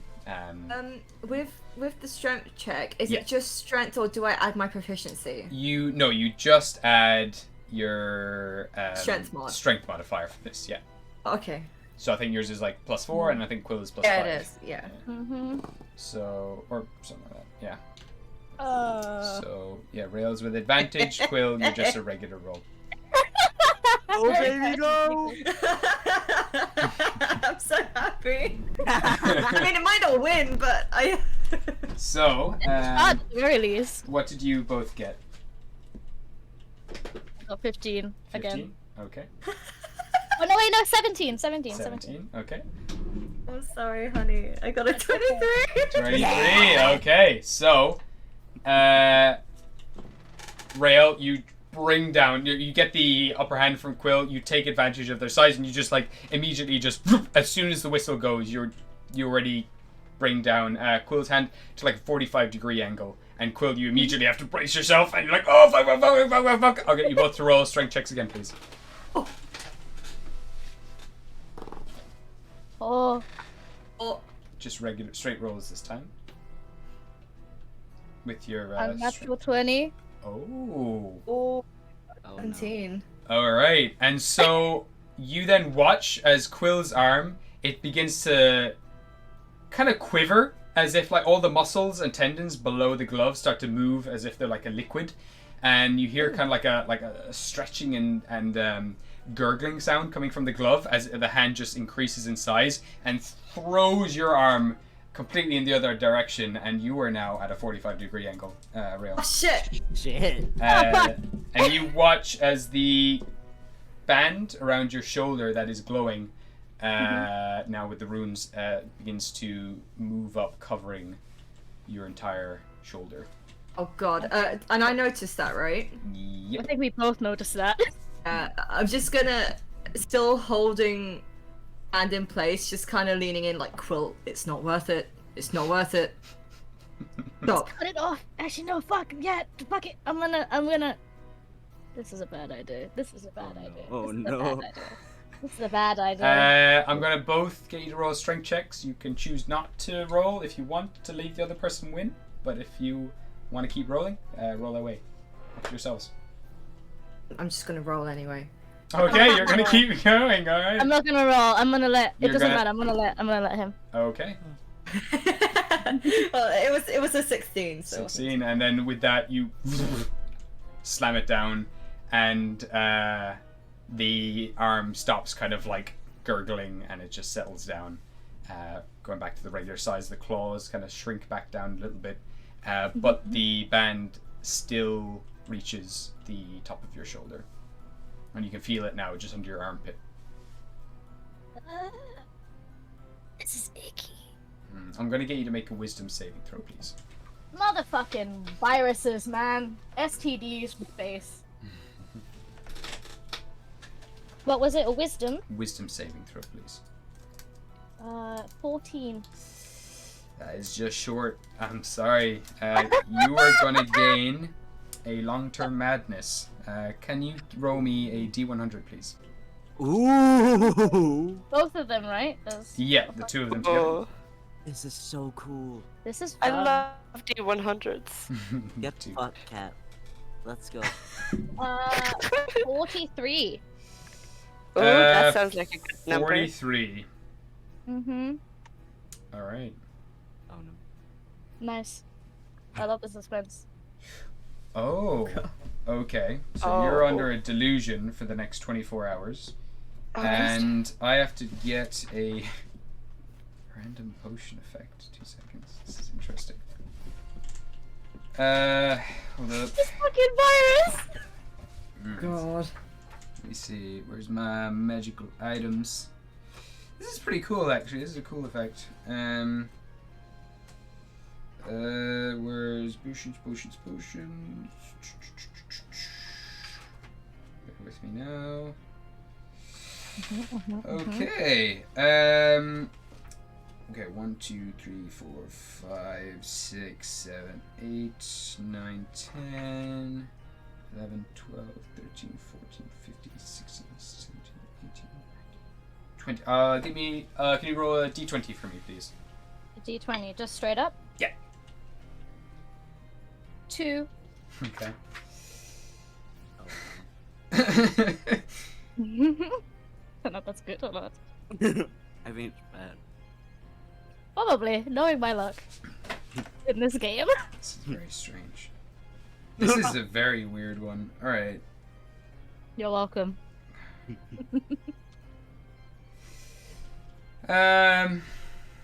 Mm-hmm.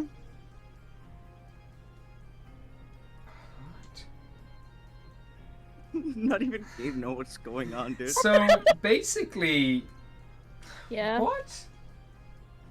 How do I even fucking flavor that as a DM? When your DM is confused as I'm fuck. so confused. Okay, wait.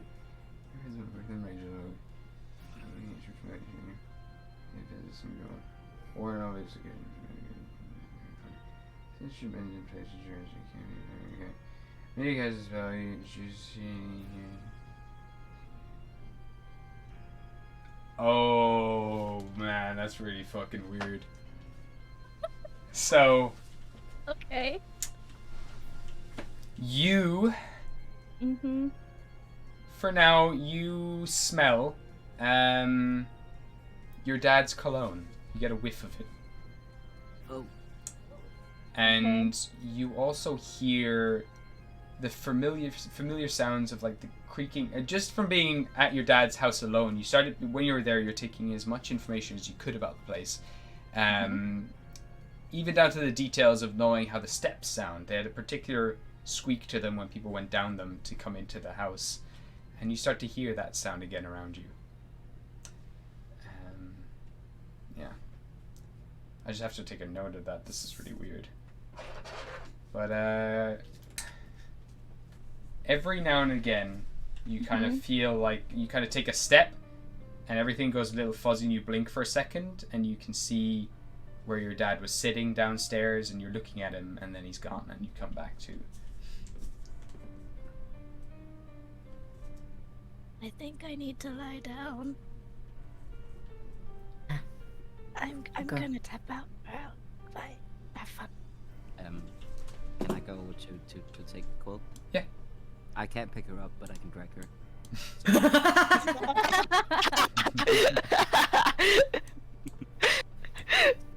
I'm just gonna hold his hand like, oh, I wonder if I had out of this. Hope he's okay. We'll figure it out. It's gonna look really awkward, but he's just, squeezing her hand. Does Shahil's voice sound like Shahil turn into dad? Oh, no. Occasionally, as he talks, it does fluctuate a little bit, where you do hear that kind of gruff sound in his voice, but then you look at him again, you have to double check that it's not your dad, and it is in fact Shahil, but then his voice goes back to normal. Okay, Dad. I. Okay. Are you not a lesbian? I don't. I need to lie down, Dad.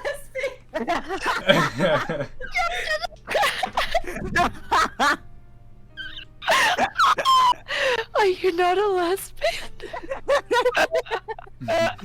He's just gonna tuck her head into his stomach and just kind of let it happen. You're a lot taller than I remember. Did the vampirism make you tall? And occasionally you kind of fluctuate as well between spelling your dad and then spelling out Shahil's whatever he smells like. What does Shahil smell like? Out of What curiosity? does Shahil smell like? He smells like whiskey and cedarwood with some what was it? Some like Citrus, wasn't it? yeah, citrus. Thanks. Yeah. Cool. So it goes between that and then the smell of kind of like wine and cigarettes.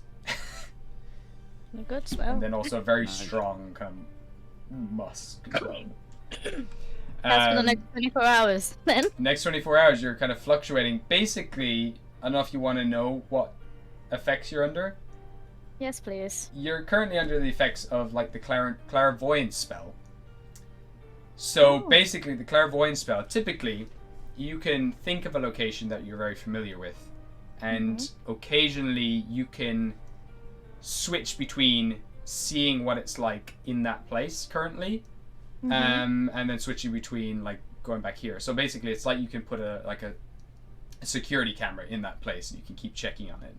But in this case, because it's a madness, you are fluctuating between remembering your family home and not. Basically, the two are merging. Like your family home and all your family memories are kind of syncing up with this world as well that you're currently in. That's essentially what's happening. So you keep thinking you're at home for the next 24 hours. Basically, really extreme nostalgia. Aww, so, that's so nice if it didn't suck. While this is all going on, the robot man, the guy with the robot arm, and the very sickly looking man, desperate man who's given away his last ticket, have this epic arm wrestling contest that's going on, where it's this incredible power of technology versus absolute desperation. This guy is throwing everything he has into it, like his hands are being like squeezing so hard into this metal, like all the space between his fingers are kind of going bloody. His whole arm's trembling. He's throwing everything he can into this, and eventually, just as he's about to lose, he whips away his hand. He like pulls out a candy cane that he's sucked on, and he goes and reaches out to attack the guy, like stab him in the neck. Just like, yeah, I gotta win this! And immediately the Dragonborn like throws a bolt of fire to that guy's hand. His whole hand sets on fire, and then the Dragonborn continues to then just bombard this guy with fire bolts until he is just a burnt corpse. He dies. Aw, Dad, you turned on the Oh my fireplace! Woo! And with that, the kind of Dragonborn just kind of blows on his fingers where he was shooting the fireballs through, and he's like, yeah, none of that. Right, alright, continue with the tournament. We then move on to the dwarf man over here, Hillary Stump, versus Cronny the Clown. So Hillary and Cronny stand up here, and the clown fixes his gloves again, and yeah, they're gonna both go at this, and again the dwarf kind of looks very confident, kind of grabs hold of his hand, and the same thing happens again as the whole dwarf's body seizes up. The clown grabs hold of his hand and just keeps laughing, just ha ha ha ha ha, oh no, and just slowly brings his hand down, and doof, the dwarf is knocked out. do I notice anything about like the glove? Hey, give me a perception check. Okay. 19. What was that? 19. 19, yeah. There's the faintest sound. It's hard to hear with all the music and everything else, but as you just step a little closer, you can hear the sound of a very faint electric current humming from the gloves. And this whole dwarf's body is just seized up because he's touched these gloves. You reckon he's just electrocuting this guy as he brings his hand down. Nice. So he steps away, the dwarf is out, and goes to the side, and continues to watch the game, and yourself, Rael, you're called up onto the stage to fight the guy with the robot arm. Oh, Jesus. He's hello, my name's Chad, nice to meet you. I'm not really sure what's going on here. I was just in the office like 2 weeks ago, and now I'm here, fucking Crazyville. Anyway, and he reaches out to shake your hand. You seem like a guy who's got his head screwed on tight. I'm just here. I've been told I need to keep these tickets, and this is a good way to win. I said I got the robot arm, so I gotta give it a go, right? I mean, don't know how long I'm gonna be here, and I'm gonna need some money to get by. But what's your name? Rael, a pleasure. Rael, and I'll shake his hand. Okay, there's like a very tight grip there. Actually, you know what? For this, I'll get you to make an intimidation check versus him. Oh, okay. In terms of both, if you're trained in intimidation, that's fine. But if you want, you can use your strength for this if you prefer. Your strength modifier. Oh, if you'd okay. like. Okay. Yeah, I'll just roll one thing. Sure. That's plus 15. 15. And with that, you kind of just squeeze the robot arm, and there's like a whirring, and the fingers can't, like, you kind of slightly squeeze the fingers, and they kind of like crush a tiny bit. And as he comes away, like, he's kind of fiddling his hand, he's like, oh wow, that's quite a grip you've got there, jeez. And there's little dents in the sides of his robot hand as he's kind of just rubbing it. He's trying to like pop him out again, but he can't quite. You've damaged the glove slightly. Ray will just hold both his hands up with a small smile, like, sorry, didn't mean to damage the goods. It's a bit nervous. No worries, and he sits down a little nervously now. And he's going to be rolling his first roll with a disadvantage. But for this, I will get you to roll an initiative check, please.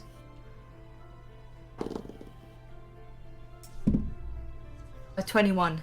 Okay, so yeah, you're definitely going first, and you can roll with advantage, and he's rolling with a disadvantage because he's in. It's just a pure strength check, isn't it? Yeah. Okay.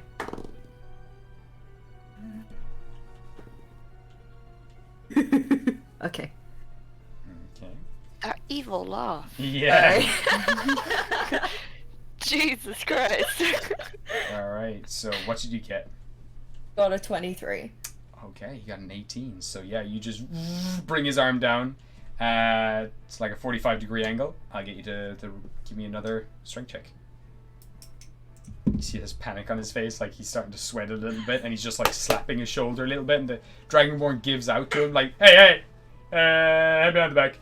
I feel really sorry for him. Oh wow, what'd you get? I got a 20 in that one. Nice. And with that, he's like, the whole robot arm is kind of like starting to smoke, and eventually you just like slam it down. It dislocates from his shoulder, just revealing a stump, and kind of small little metal circles all over that stump, and the whole arm just falls off and goes limp in your hand. Oh. And he's like, whoa, okay, all right, wow, I'm so I didn't. So sorry. Don't even worry about it. And he's there like trying to reattach it, and like it keeps falling off again, and he keeps reattaching. He's like, I'll fix this later. Nice arm you got there, sir. Hey, Mister, I can't fix her arm. What? I'm gonna go up to him and try to stick his arm back in. Okay. I'll get you to make an intelligence check for me. While on madness? Yeah, let's do it! Is it just a straight intelligence check, or am I at a disadvantage because I'm fucking whacked out of my mind? No, it's just straight intelligence check. Nice. It's not gonna do well, but whatever. 11. 11. You kind of try to do the same thing he's doing and just keep slamming it, like clicking it on again and again. But he's like, yeah, just no. It's kind of no. You're not quite. You know what? Just give me the hand. And he eventually takes it from you Yeah. and kind of sits You down need a with hand. you. And I do, but it's fine. You know what? I'll get this. So it's fine. And he's there just fiddling with his arm again, like pressing buttons on it and things. The Dragonborn there has his arms kind of folded, and he's just like, "Oh, it's pretty good." And then finally, the clown dances up onto the stage, just fixing his gloves. And I still have a diamond glove shield. No, it was Wisteria that gave it to me. Yeah, it Yes. basically looks like it's got like a blue geometric shape thing. It kind of looks like it's all one diamond, but it's very silky. It's just a silky piece of fabric, but it looks like it's got all these dimensions to it, these geometric dimensions, like a carved diamond.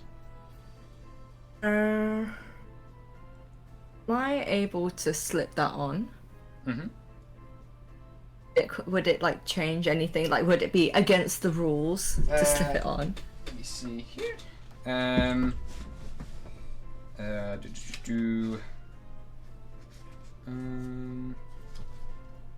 Actually, just gotta look it up. Actually. Yeah, because I don't actually know what it does. This is the first. Yeah, no, time I'm using and it. I'm just wondering if it needs attunement or if it needs to. Oh, okay. But yeah. So you can tell they have this kind of dull glow to them that typically items that need to be attuned to typically have, and you know that it'll Okay. glow a little brighter once you have it on for an hour.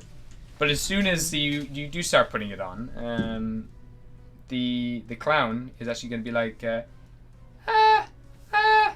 think this person's actually trying to use some sort of magic. Only because you are. No, Do you cheat? I'm not doing anything. It just And Puts his take off hand your in. gloves. you see the actually give me a persuasion check here.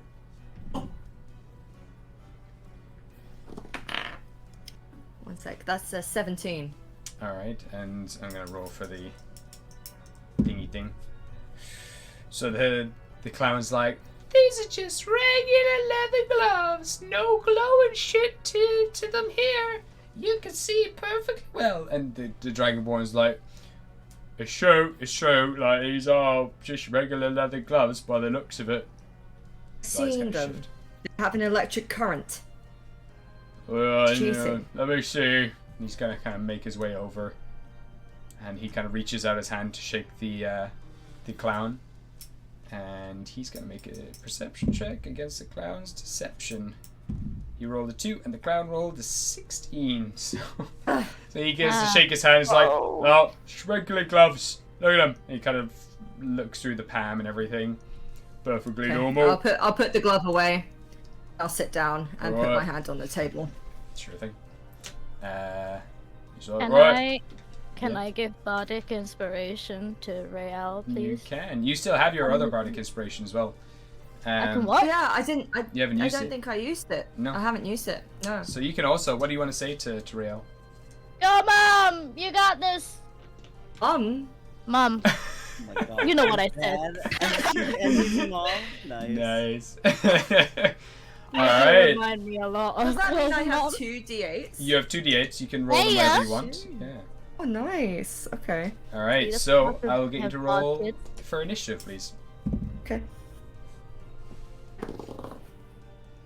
It's a nat 20. Wow. Okay. Shit. They got a 19. But yeah. Shoot. So you have the advantage here, and I will get you to. Before we start, as soon as your hands touch, you feel the electric shock go through your body. I'll get you to make a Constitution saving throw, please. Okay. I'm gonna use one of those bardic inspirations. All right. So you can roll a d8 and add it to the. It's a 12. 12 is not quite enough. As you seize up, you don't have advantage. The advantage and now a disadvantage cancel each other out, and you're just going to make a regular roll. I think I still have the other one. Yeah. So, strength check from you and a strength check from the clown. Okay.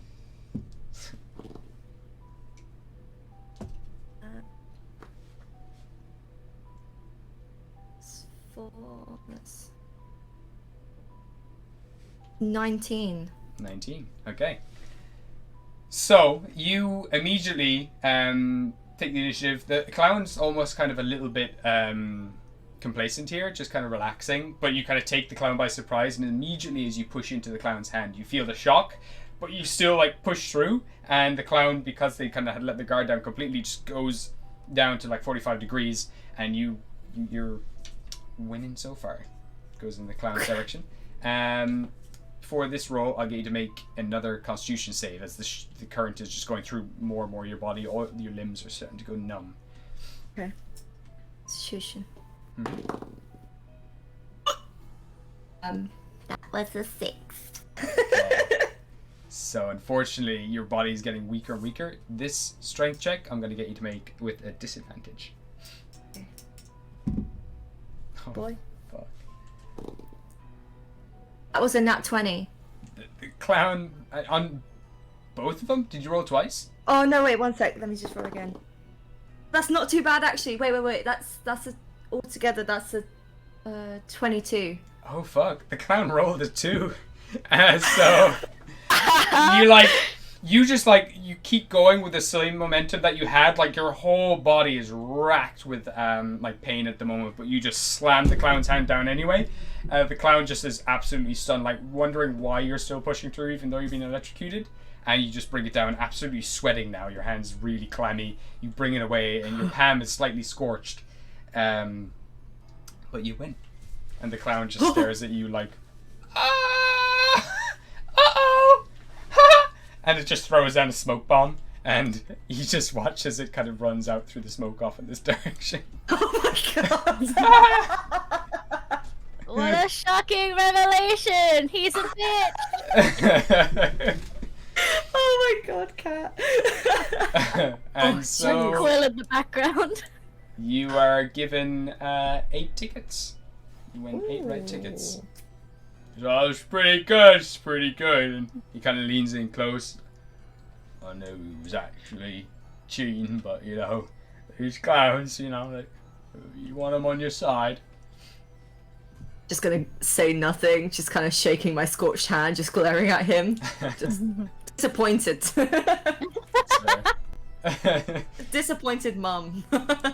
Does Quill see disappointed mum and then looks back at the dragon and the disappointed child copying disappointed mum? They're both just disappointed as they walk away, and Quill does the 2 fingers to the eyes. Before, just as a quick thing, I want to go over to Chad. Yeah.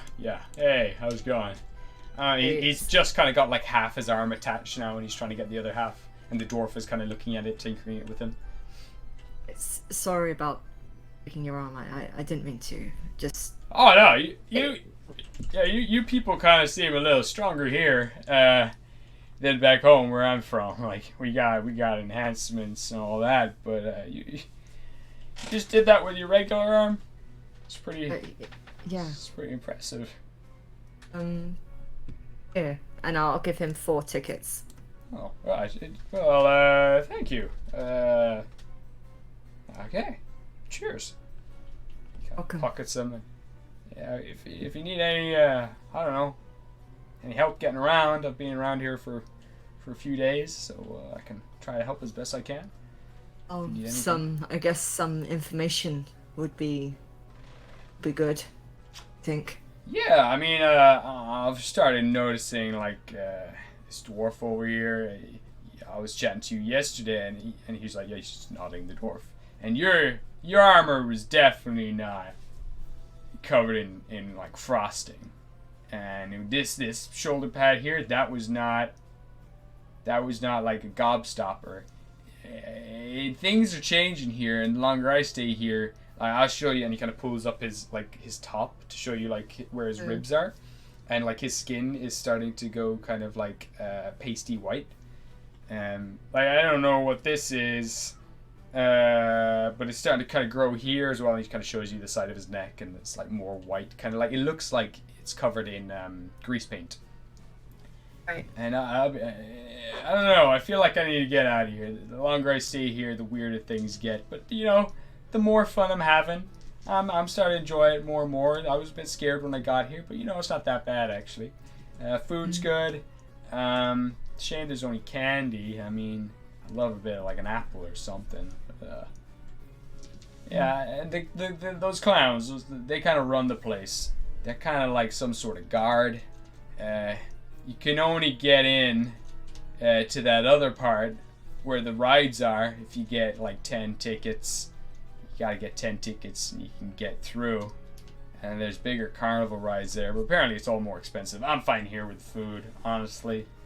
And then there's these kids, and there they are, and he like points down, and these teenagers that you saw earlier are now pushing through the crowd and making their way up towards you guys.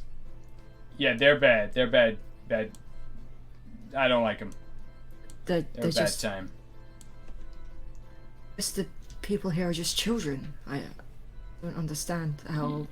Yeah, it's a bit strange. I guess I don't really know. They seem to be attracted to this place more than the adults, I suppose. I've been told we can't. I've tried getting out. I've tried going back, but I just end up being turned right around and coming back the way I came. It's very strange. I'm a bit kind of weirded out. You know, it's not that bad here. It's actually it's fine. It's fine. You know, I don't even know how I got here completely. I was just walking around, I think, and just found the place. It's got good music. It's got good food too, so you know, I'm chill. I'm pretty chill. Would Wisteria have heard this? Yeah, you're kind of picking up on all this at the moment. Can I interfere in the conversation? Mm-hmm. Okay. Wisteria just kind of walks in and the guy's like, I have a question for you, sir. Yeah, sure. Do you remember exactly how many days you've been here? Yeah, of course I do. Like a week maybe. I think I've been here about a week. Yeah, about 7 or 8 days. Or 2 days, 3 days, 3. I'm gonna say I've been here a few days. Yeah. Do you remember how? Do you remember your past? Yeah. I mean, I was in the office, and I was in San Francisco, and now I'm here. But before that, I was in the office, and I was just leaving work. And then, how did I get here again with all these strong people? It's really strange because, you know, like, there's only nighttime and, like, dusk here. So you got, like, night and then you got dusk. You go in at night. You don't want to be out here at night. People go missing. Yeah, it's not really important anyway. I'm pretty chill. It's pretty good here. It's whatever, you know? Well, I Why won't should worry we about be it. careful of the clowns? They kind of like they ask for your tickets, and if you don't have one, when morning comes, you know, you're out of here. That's all I've been told. see. Oh, thank you. Anyway, I'm sure we'll see you around. Yeah. What's your name again? Ariel. Right. Yeah. I remember. Yeah. Okay. And I'm. Your name is Chad. Yeah. I'm Chad. You're Rael, and I'm Chad. Yeah. Yes. I'm gonna. It's peculiar. Don't like it. God damn it, I don't. Just go back to the group. Just huddle closer. Alright. So as soon as you do kind of huddle back, you're making your way over here towards Shahil and Quill and Seraphina. These three kids mainly. This guy's an old guy. I don't know why he's here. These three kids are kind of like starting to poke you guys. Like one has like their kind of sharp, whatchamacallit, candy cane. Jesus Christ, and it's just kind of poking Seraphina, the guy in like the red leather jacket with the studded candy corns. And he's just like, Hey! What's up? You must be the guests here, yeah? You're the guests? You think you're all high and mighty coming here and fucking, you know, but there are rules. You gotta pay the toll first. You gotta give us a ticket before you can go see the big guy. Big guy. I don't want to go see a big guy. Big guy? You're here to see the big guy, right? Yeah, she knows. She knows the big guy and points to Quill. She wants to see the big guy, and you gotta see the big guy. So, you know, you gotta pay up to go see him. Sorry, Is but them's he a the rules. bitch? No, yeah, we don't want to see him. So. They want to see him, and he kind of turns to the others and is like, they want to see him, right? And he's like, yeah, they want to see him, Steven. Yeah, see, they want to see him. You gotta pay up. Is he a bitch? Yeah. Yeah. Ah. Oh, he has mom. Wait. We need to see the big guy. Yeah, but we're not gonna pay to see the big guy. I mean, Oh, you don't no, have to pay fuck it. with tickets, and then this little kid is kind of like crawling up towards you, Shahil. Like he's only about halfway up, but he kind of brings his hand up onto your shoulder, and his fingers sink down into your skin. They kind of go under your skin, and you then feel this kind of sucking sensation as if they're drawing out the blood from your body. Okay. And Does hold up. Okay. Yeah. I also Does- want to do something. Does a 21 hit you? You asked that like it's even a question. Yeah, it does. It does. Okay. And you take Yeah. 9 points of damage. Some of it you take 6. You take 5 points of piercing damage, and then you take 4 points of necrotic. So you take So- 9 altogether, Okay. and your maximum HP is reduced by 4 as he starts to drink some of your blood with his fingertips. Can I intervene? No, I wanna. We're gonna take a break fine. first, and we're Fine, gonna come that's back to fine. this. Oh, Lunchtime. Okay. All right. Lunchtime. We're gonna have some lunch. But yeah. Okay. We'll come right back into this soon enough. Woo! Alright. See you after a break. We'll be back in. How long do people need? 30 minutes? 30 minutes? Yeah. Sounds good. 30 minutes, good. Alright. Be back here at half 2. Good boy. Yeah. Drink some.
Okay. Hello everybody. We're back. We're gonna go Hello. 3, 2, 1.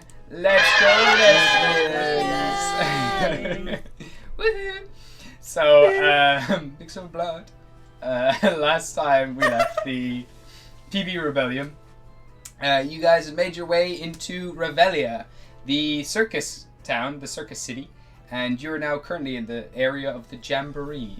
You've been playing some games, been having a good time, you just won an arm wrestling contest, and now 3 teenagers have come over and started prodding you guys, and the shorter one has now wedged his fingers inside Shahil's neck and is now drinking his blood. Yeah. And he's like, yeah, you taste good. What the fuck? Okay. That's what my dad did. That's what my brother did to me. Oh no. That's so bad. Okay, well, I would like to cast a vampiric touch on the boy. Oh shit, that's fucking dope. Okay. Okay, so it's a spell attack, right? For spell melee attack. So let me just vampiric touch. So have you got your spell attack on your sheet? So it should be beside your like spell DC somewhere. Spell DC. Or spell attack. Where the fuck is it? I'm not sure. I'm using the one that Cat made for me. Okay, so on that sheet, where would that be? Oh yeah, a spell DC here. Yeah, you got it. Yeah. All right. So besides spell DC, is there a thing for spell attack? Yeah. Okay, so you're gonna add that to your 20-sided dice when you roll it. Okay, the spell attack. Yeah. Okay. That's basically how potent your attacks are when you're attacking. So. All right.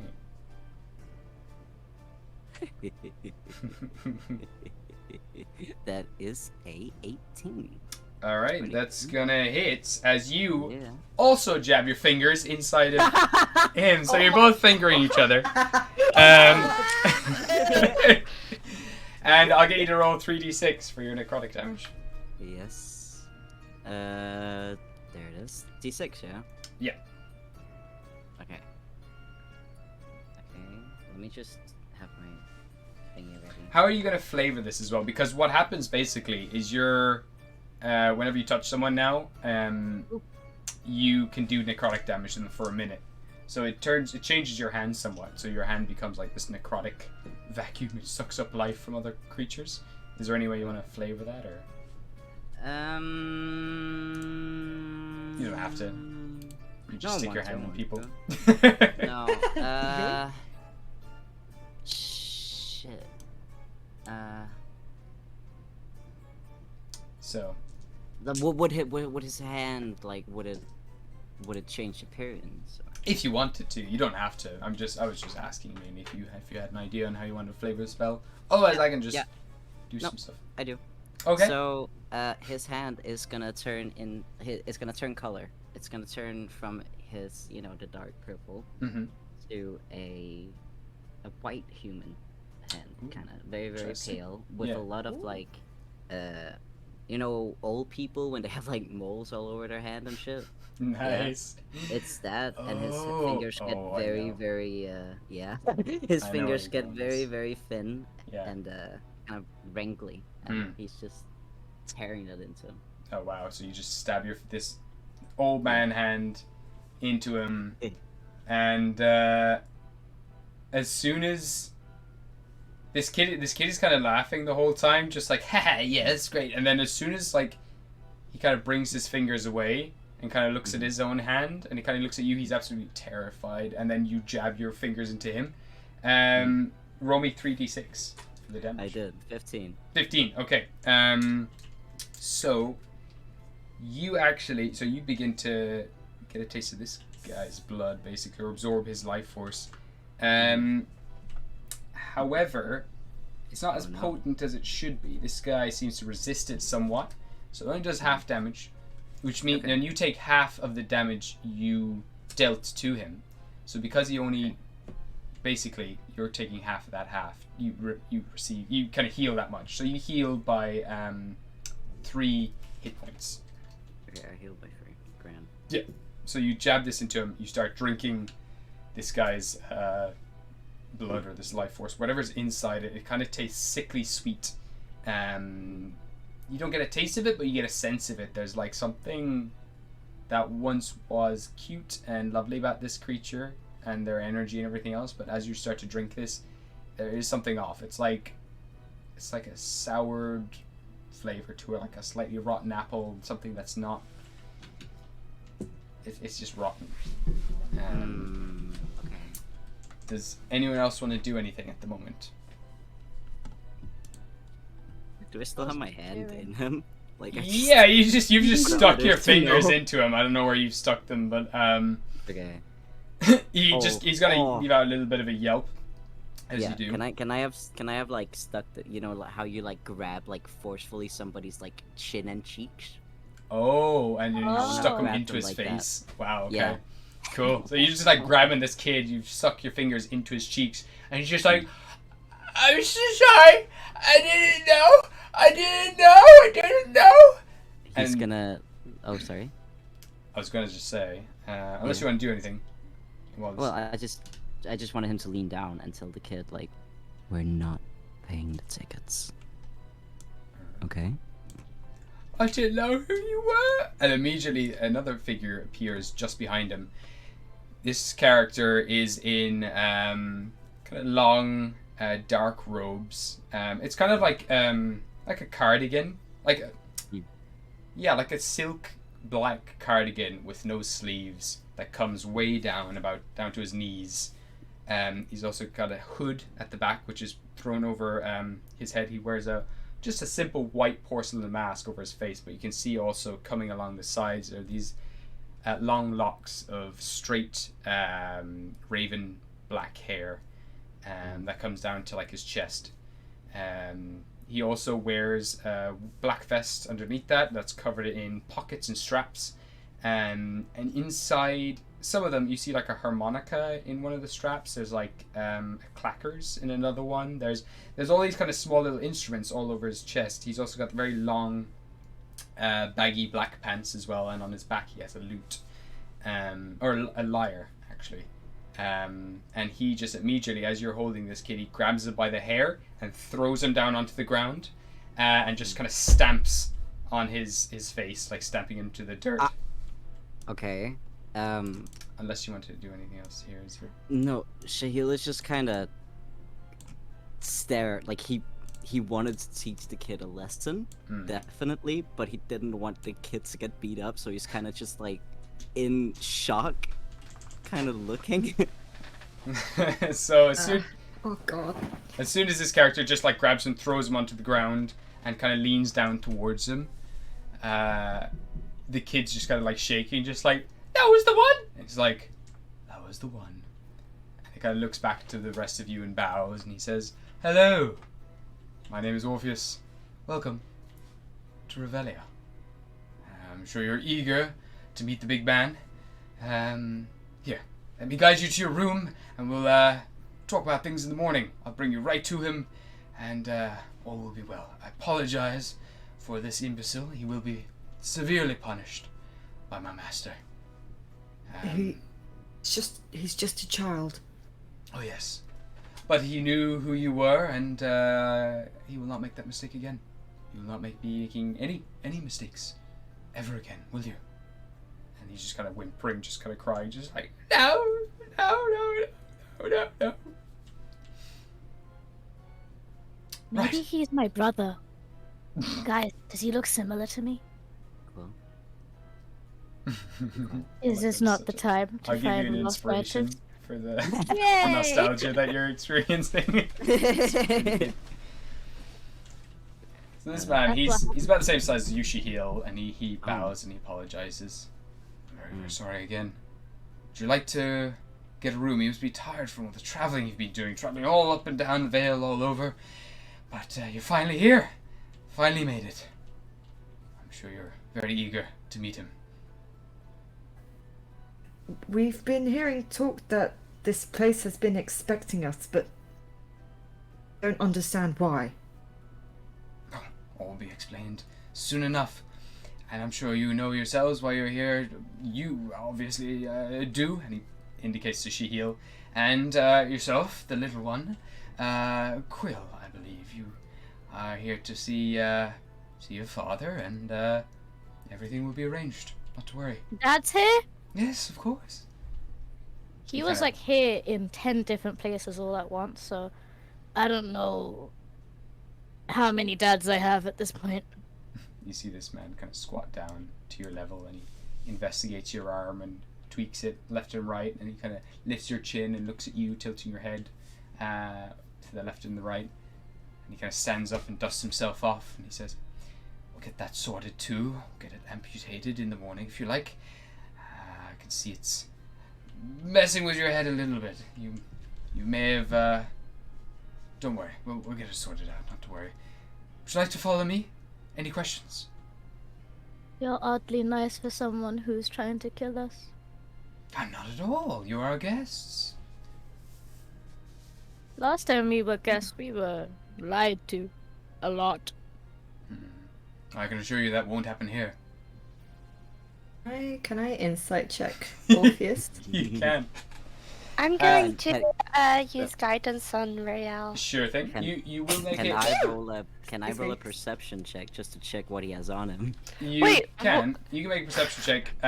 Rael, just because he's got a mask covering his face right now, you will make with a disadvantage. But you do have guidance as well, so you can add a D4 to your roll. So roll twice and add a D4 to the. You know what? I've got pretty high perception too, so may I do a perception check as well? Yeah. What are you looking for? Oh. Just, is this guy evil? Like, what kind of vibes is he giving? Might be more like an insight check, I suppose. Insight check? Yeah. Yeah, could I do an insight check? You then? can, of course, yeah. Again, Nice. you'd make it with a disadvantage, just Disadvantage. because. Yeah. So, what did Rael get? I got a 15. 15. He seems to be telling the truth. Okay. It's hard to tell, though. I mean, Yeah, I can't really read body language that well, so. And Shahil, what did you get in your perception check for looking at what's on him? Well, he was still pretty shaken up at the kid. More like keeps glancing at it. He got an 8. So 8. not great. Okay, cool. Well, you do notice, because you're a musician yourself, you do recognize quite a few instruments on his body. But other than that, nothing really catches your attention. He has a belt as well with a few pouches on it, but that's about all that catches your eye. But yeah, the kid is also kind of just curled up, kind of whimpering and shaking at the moment. Kind of trying to pick himself up every time he does. Orpheus just very nonchalantly just kicks him over again, while kind of waiting for all of you to gather yourselves. And what did Wisteria get for the Oh, a 20. A natural, though. Unnatural. Okay, cool. So,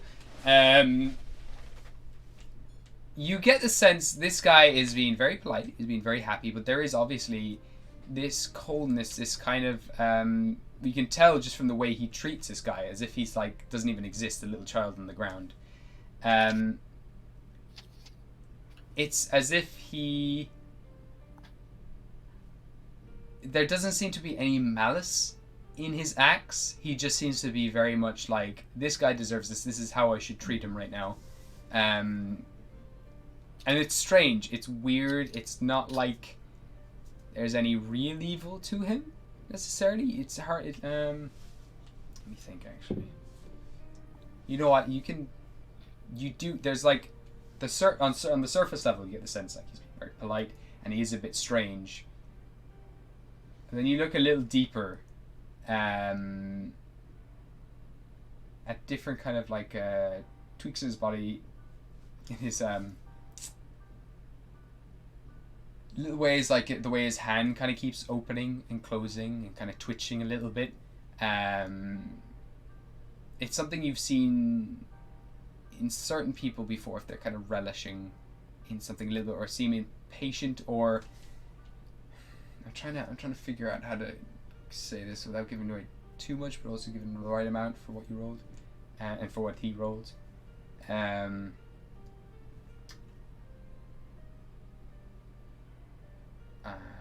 gonna say.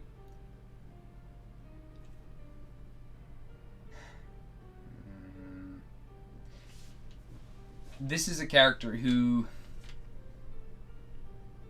He seems very impatient and stressed at the moment, more than anything. That's what you get the sense of. You can't tell if he's really good or bad, but he seems to want to move quite quickly and get whatever he's doing over with.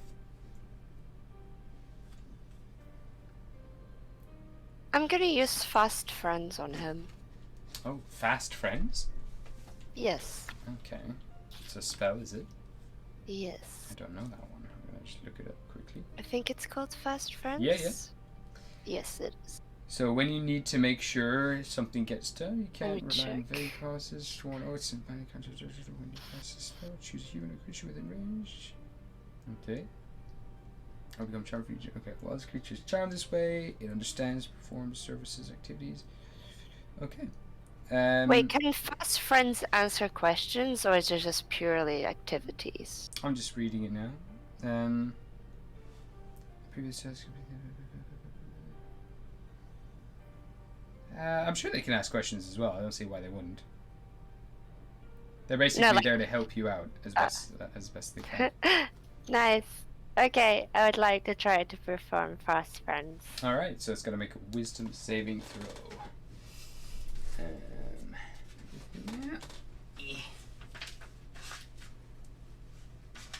right.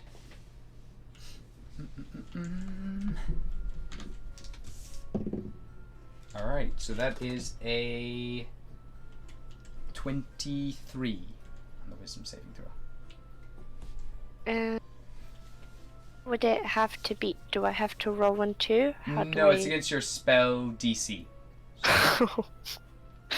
Oh boy, I think he's beat it. Okay. God damn it, he's got that high. Hold He on, rolled let pretty me well, double yeah. check.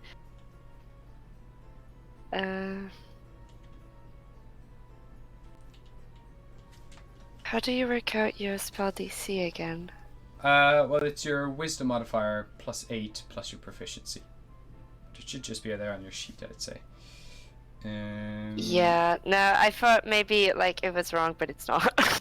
Yeah, he beat it. God damn Alright, it. so, and because it's a verbal thing as well, you're basically saying the words for this thing. What are you going to say to him initially? What was your initial thing that you wanted to ask? I just wanted to like act friendly. I know I was trying to charm him, but be like, what's stressing you out? You look really stressed. You look like you're in a hurry. Can I help in any way? And eventually his attention turns towards you and just says, there's no need for magic to be helping to get those answers. We just move quite along as quickly as we can, and before, you know, the sun goes down, we'll get you into some nice accommodation. Would you still answer my questions though? Of course, as soon as we get there. Okay. Okay. Any other questions before we go? Where are we going? We're going over to the hostile hostel. Just over there. Sounds Sounds lovely. charming. Don't worry about the name. Welcome. It was just it's just kind of that name caught on with people after a while. It was just called the what's it called again? It was originally just called the hostel, but you know, people started playing with the letters, and eventually it just stuck. So you know, we just go with that. Oh, either way, Orpheus. Alrighty then. And so very quickly, I'm going to close this, and I'm gonna so basically, Dungeon Draft has a small little bug where if I open another thing, I can't do certain things when I reopen a new one. So I'm just gonna close it very quickly, and I'm gonna reopen it. Okay, and I'm gonna open. I'm gonna go. There we go. Huzzah. Da da da da. Da da da da. Da da da da da da. I feel like those are copyrighted sounds, but whatever. We did an acapella version. It should be fun. It should be totally fun. Wait, what? Oh, We wait. were so on point though. They made just how good we were. There we go. Well, then if we get copyrighted, we should be happy that we're that good. Hey, yes. And where's Grug? There you are, Grug. Glug. Grug. Drugs. Remember to stream. Remember to... Yeah, I think it does automatically pick this place up No. anyways. Oh, remember... Wait, what? Oh, to us. Oh. To us, because the stream Oh, true. Thank you. Thank you. Stream. Da da da da. Da-da-da-da-da. There we ended. go. Da, da, da, da. And let's get him again. Where's my office boy? He's so hot. I hate Yeah, it. It's hot. It's hot as hell. Why are you Game gonna was make like these all fucking those idiots. It's too easy. You're Alright. gonna make such good villain characters that we all just fall in love with, and then we have to fucking murder. But we don't know if he's Genocide. bad. We don't know if he's Don't know if bad. he's bad He yet. works here. He's like He's- McDonald's customer service. I feel like personality. he's like an anti-hero. Yeah, probably. So eventually, as you're making your way through the crowds, he kind of brushes the other teenagers off to take away the kid who attacked Shahil, and just tells them to deal with him, and bring him into the what is it? The freaking what's the name of it? 2 seconds. Star Hostel. No, they're bringing him to it's not the Jamboree. It's Dismadium is where he asked them to bring him. Nice. And so Bye he, bye, maybe brother. he brings you all ahead. Ooh. Grog doesn't want to come along, that's fine. And eventually, you make your way to the hostile hostel. He's like, right this way, right this way, right this way. And he kind of scooches through a bunch of kind of broken down tents, and there's only a few little stalls here at the edge of the town. There's one old man there he's got a few cards on the table that he's just playing solitaire on his own, and kind of turns to you as you pass, trying to invite you in to play a game. But with what's his name? Orpheus, kind of guiding you along. He kind of tells you not to waste any time and pushes you along till you're eventually outside the door to this place, and you look up as well, and it is getting a little darker overhead, but still it remains in that weird dusky dawn stage. Eventually you get to the front doors. Is there anything you wanted to do before you actually got here, or are you happy enough just kind of going along with this guy? Can I climb, Grog, please? You can hop on Grug. There you go. I'm happy enough just kind of cautiously going inside, but Okay. So as soon as you get to the front door is covered, like caked in silly string and what looks like a pink icing, like frosting. There's also like lollipops and everything stuck to the front doors. There's also broken bottles all around the base, and he has to, with his foot, kind of kick the door open and make his way inside and shuffle away any kind of trash that's in front of the hostel itself. And eventually you make your way in, and inside is another marionette strung up inside a small wooden booth in the bottom floor of this hostel.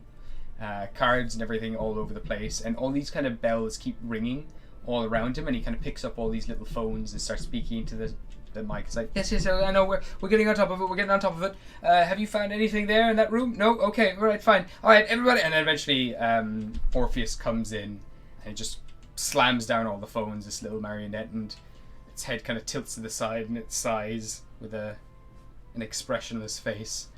And it says, Orpheus, thank you for finally coming. I haven't been able to get this situation sorted at all. I just don't know what we're gonna do. I can't find the room. It's gone. I don't know where it went. Do you know where it went? Have you brought people to help where it's gone? And then Orpheus is like kind of rubbing his eyes, just like inside the mask, like the holes in the mask itself. And kind of makes his way to the front of the desk and starts chatting to him. It's like, listen, we gotta find these people a room. What can we do? Where is their room? What's happened to it? And the marionette is like, I don't know. It's missing. We're gonna have to find it. We're gonna have to search this whole place, tear it all down, and find him a good room. Cause none of the other rooms are good enough.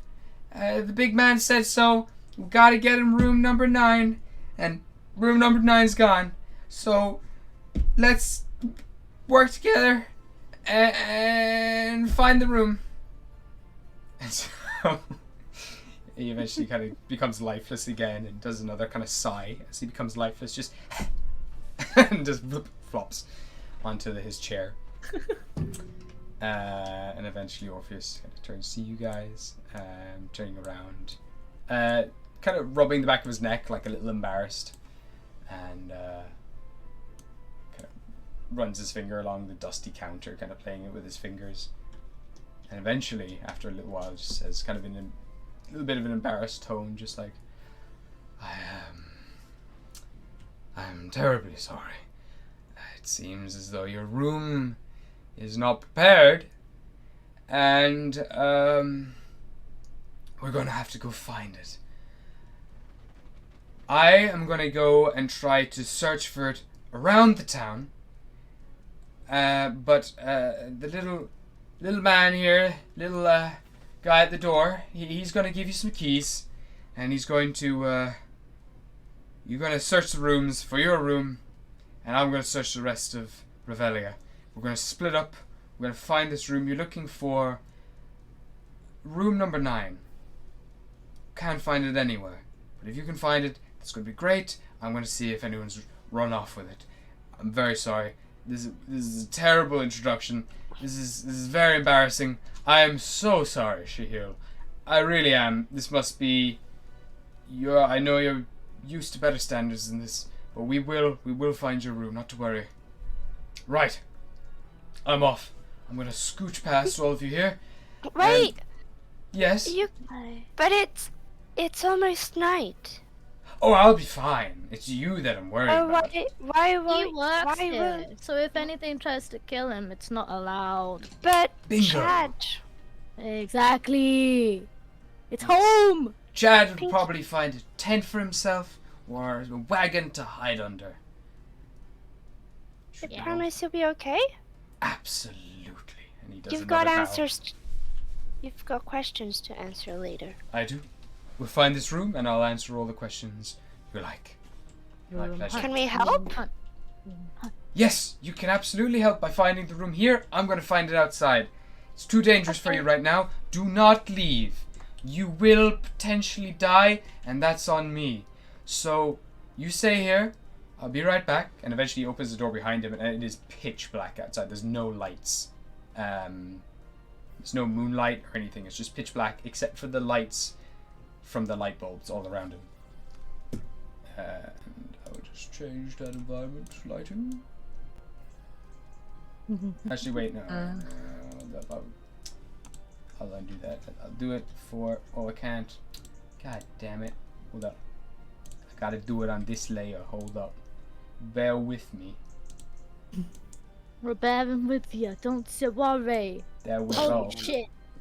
I don't want Orpheus to talk to me anymore. Why? No. Can I I'm just... questioning your morality. Rail, Yes. just kind of look over his shoulder at Shahil, just leaning in like, are you familiar with this face? No. What kind of standards is he talking about? Bless. Bless you. He's gonna get kind of mad and just kind of look at Wisteria, about to, do his Shahil thing, but he's just kind of forces a smile, like, I don't know.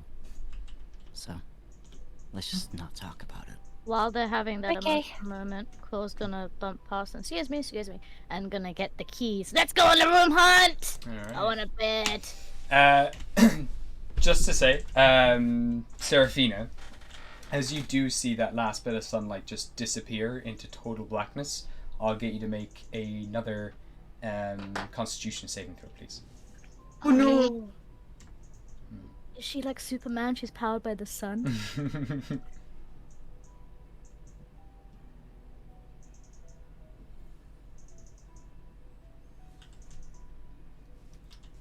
That's it's a 23. Oh wow, okay. So you take a moment as the sun and the heat of it disappears, you do feel this kind of lack of power kind of draining from you and you're getting weaker, but you do manage to just focus on the candles and other kind of light bulbs and everything around you. You focus on that heat and you guys watch as little embers begin to float towards Serafina from every candle, and every like light bulb gives off a small spark, and they all begin to fuel your body to keep you going for now. Here's Superman. You control fire? I don't know. I'm not sure. It's probably just a coincidence or something. She kind of brushes herself off, kind of zoning out a bit. That's all right. No, Serafina is, but I am as well. So thank you. I mean, if years of magic taught me is that flames running into your body isn't exactly a coincidence, but we'll figure that out. Unless it's trying to burn you to death. They don't. Bye. I think she's fine. Yeah, She's not being. let's just focus on the keys, shall we? She's not screaming in agony. Let's go find our room. So the keys that you get in a cardboard box that's given to you are the following.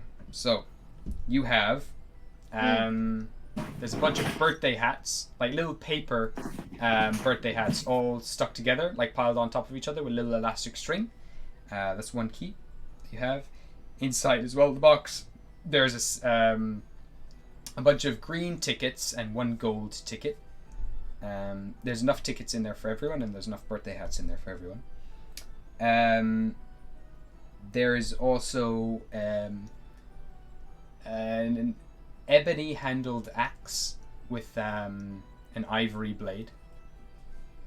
There is a large bronze wheel with kind of like a hole at the back of it, kind of like, you know, like a wheel for like a sailing ship, but there's a big heavy bronze wheel in there. There is shoot, I can't remember what this one was. Why didn't I write that down? Well, there are a bunch. There's like a large spherical white helmet with a black visor at the front. Black glass visor. There's also a series of like little white square sheets of paper, but they have like a very silky feel to them. They're like rubbery almost. You then also have a... That's it then. That's everything. Yeah. Oh no, there's also a key in there. There's a bronze key as well. And that is everything. I got it written down. Oh, you got it. Oh, thank God. Because I forget every time to write them down, but I've got like the descriptions of the rooms, and I know what the keys are. It's just trying to remember them. Yeah, no, don't worry. I've just written them all down. So it's all good. Okay, cool. So the birthday hats are for us to wear. It's up to yourselves. I don't know. It's in the cardboard box that has written on it in a Sharpie, just keys. Don't wear it then. No, black ink, not a Sharpie. Could be a Sharpie. But it would have been written with a Sharpie, but you don't know what Sharpies are, so. Probably just ink to us.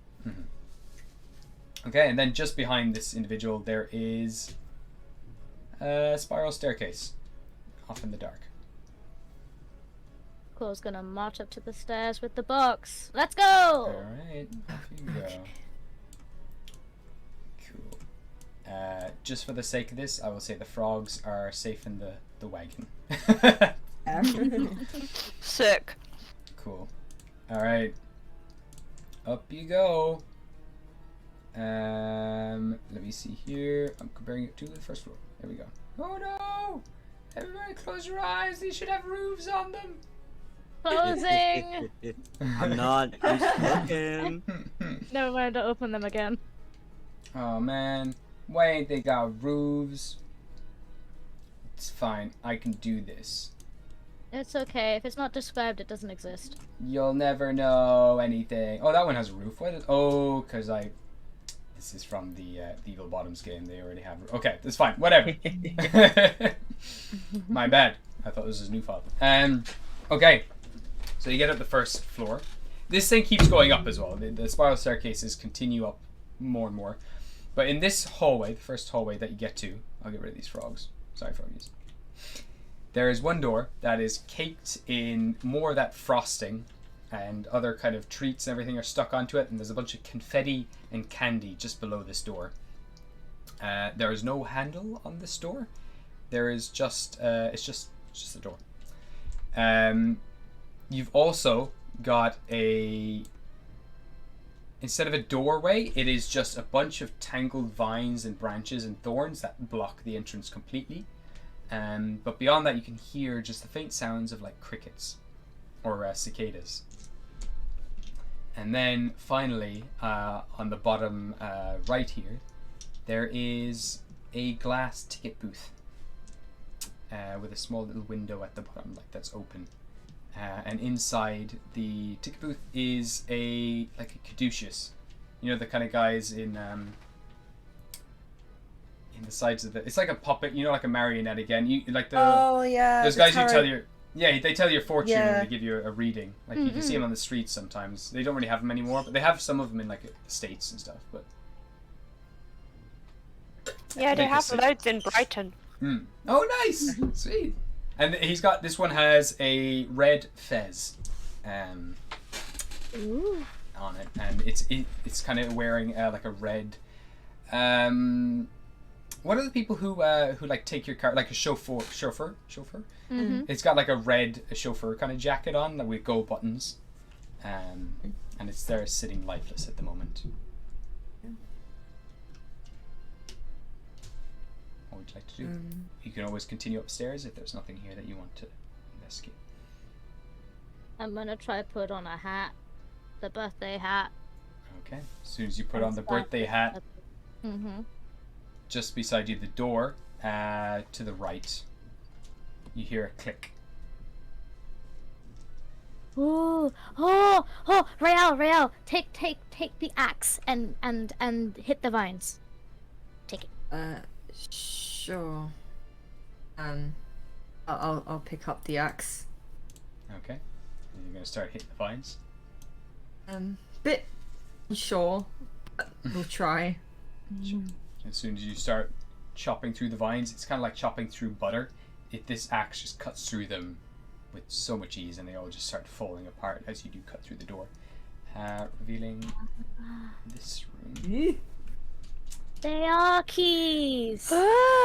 So inside here is a beautiful forest, and sitting on top of the rock in this forest. This forest also seems to be lit by moonlight from some unknown source that you can't quite find anywhere. And a fox stands alert and watching you as you come in, but kind of like also very peaceful. It's ready to move, but it's at the moment it's just motionless and kind of hypnotizing in a way. Just watch. I guess I'll just step in to take a look. Okay. You step in, and as soon as you make your way into this place, there's a nice cool feeling in here. Like it's humid, but it's cool and refreshing. You can hear the sound of running water coming from somewhere, but you can't find a source for it. A strange breeze blows through this room and ruffles the trees. Eventually, the fox dashes off into the woods. Just like a split second, it's like it's been watching. As soon as you've come in, its attention was on you, but now it's turned back to the woods again, and it waits very patiently, and a small bunny eventually makes its way out, sniffs around, makes its way to you, and the fox just leaps on it, like cracks its neck, and drags it off into the woods. Okay. They will look over my shoulder. I guess this isn't our room. I don't really know what to look for in here.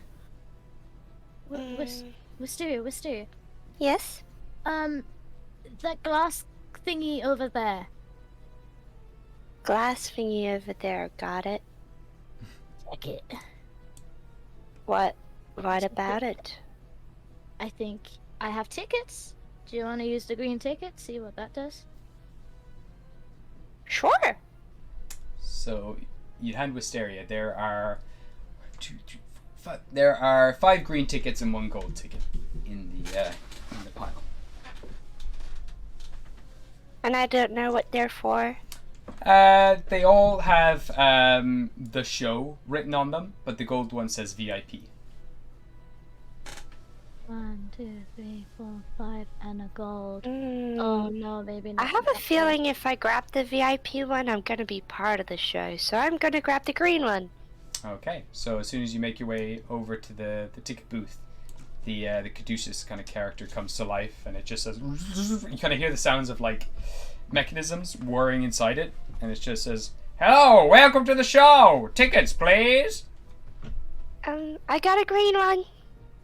Give it here, and it just its hand kind of comes out through the glass booth, the hole in it. Here. Thank you, and its hand just closes very kind of robotically around the ticket, like crunching it up and bringing its hand back down. It throws the ticket onto the floor. It's like, excellent, come on in! And eventually you just watch as Wisteria was there. Wisteria is no longer there. Oh, fuck! Oops. We'll get to Wisteria soon. Wait, fish is with me, right, though? Yeah, we'll bring fish with you as well. Okay, at least let me have fish. No, you got fish, don't worry. Thank you. God I'm not- damn it. I'm not hallucinating that part, am I? She did just disappear. Wait, she disappeared? It was just like peek around the door. Okay, everyone take a green. Take a green ticket, please. Jahan, Now. You okay? I think I know what I have to do. So, do you know where Wisteria just went? No, but that's what I'm saying. You all take a green. Because she took a green. And we only have 1 gold. But what about the other rooms? Are they just... I feel like we should get Wisteria first. Because if we leave her, I don't want her to, like, get lost or die. Oh, yeah, you get... Yeah, teammates first. Yeah, team. Yeah. Well done, Dad. Let's go. He's just gonna look at Rael as she kills him then, and he's just like, you know how you can do like the cutting, like, motion at your throat, like, you know, that kind of motion, she's doing Yeah. that, like...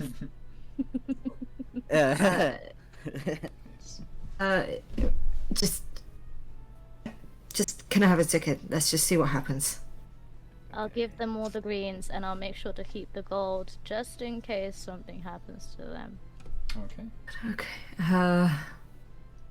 Go up to the door. Okay. Tickets, please! And the hand comes out. The show's just about to start. Oh my god! Tickets, please! Sure. Oh my I'll god! give it a ticket. Scrunches it up, pulls it in, and drops it to the floor. It's like mid-sentence, his like whatever recording is like playing, and his voice just cuts off as soon as you drop the ticket, and just throws it on the ground. Enjoy the show, and you watch. Because Rael is there for a split second, then Rael's just gone. It's the weirdest kind of experience to see. You just watch Rael just boop, is gone. I'll do the same. Tickets, grabs the ticket, throws it on the ground, and you boop, disappear.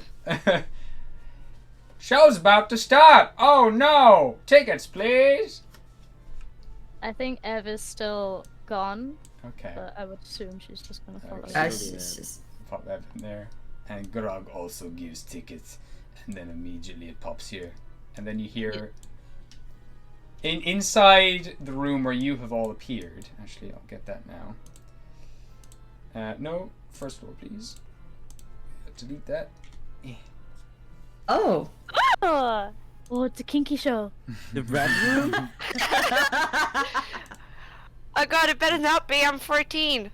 It's the red light district. The VIP tickets to show. Oh, God. Okay. Oh, it's the, hi, the guys. kinky kind and not the stabby kind. So you constantly, as you do all appear into this room, all these lights come on behind you, just all lighting up the stage in front of you. And you're all up in these aisles, sitting in lovely red leather seats. There's a robot guard at the other side of what would be a door to leave here, but it doesn't make sense because there's also a cabinet on the other side, so it's a strange situation there. There's also... Wait, actually, this man, I'm actually going to get rid of him on this layer, so I can actually move him around. Nope. Spoilers! No, spoilers! I'll actually get rid of him, and I'll put him in sorry, this is a bit strange, but, yeah. And then I'm going to compare this layer to first floor. Okay, cool. And bear with me, sorry. Just, grab Mr. Sunglasses, because he shouldn't be sitting there. He should actually be sitting in another spot. Not that it's important at all, but I'm doing it anyway. Continuity. Yeah. So he is currently actually sitting by like a vanity mirror, sitting on a lovely plush, like velvet chair. Kind of just doing up his own makeup and fixing his glasses and everything. And this announcer voice kind of echoes throughout the whole room, just saying, "The show is about to start in about 5 minutes as soon as the guest arrives to the show." And then back outside, Quill, you're in front of the Caduceus thing. That's just like... "Oh my god, we need the VIP to start. Oh my god, have you got a ticket? Are you the VIP? Where's the VIP? The show can't go on without it." And it's just starting to like fry and smoke's kind of coming out of its She's ears. going to give the ticket. And you give the ticket and eventually Oh And no. like crunches she it up. blinks and it's like her dining table and it's like, oh nice. And then it goes back. Alright, you're actually on the guest chair. There we go. Oh no. Okay. It's like the Joker. Yeah, kind of. Oh! Okay, 2 seconds here. So, during all this time, as Quill's been waiting to put the tickets in the machine, there's just been a constant drum roll. Like, that's preparing you guys for this show, but it never ends. It just keeps going. And I'm just going to grab the file for this thing here. 2 seconds. There we go. Because I have a bunch of questions written out here, I think. Okay. Probably not in the end of the day. It's probably like... Yeah, here we go. Okay, yeah. This is perfect. So, you all take your seats. The drum roll stops. And poof, Quill appears on the sofa. And this wonderful kind of game show music starts playing. And there's just clapping noises coming from all around the place and cheering, and it's kind of like saxophones playing as the presenter swings around in his chair and kind of waltzes up onto the stage, taking a seat in the chair, kind of waving to everyone out in the audience and just kind of like pointing here and there. He's incredibly eccentric his way. Like he starts doing backflips and front flips and stuff. Like randomly he gets up again, does a backflip, and the crowd starts going wild again. Sits back down, and then he kind of winks and he just throws a bunch of gold glitter up in the air. The clapping starts again. Eventually he gets up, he does a cartwheel across the stage, and then backflips back again, and this goes on for about 5 or 10 minutes of him just kind of encouraging and egging on this invisible crowd that doesn't exist. But the clapping gets louder and louder, and cheering gets louder with each action that he does, and eventually there's silence. He turns to yourself, Quill. He's got like a notepad in his hand, and he says, now, Quill, welcome to the show. And again, there's laughter again coming from all around you, just ha. And he's like, yeah. But seriously, Quill, first question. How old were you when you ate your first popsicle?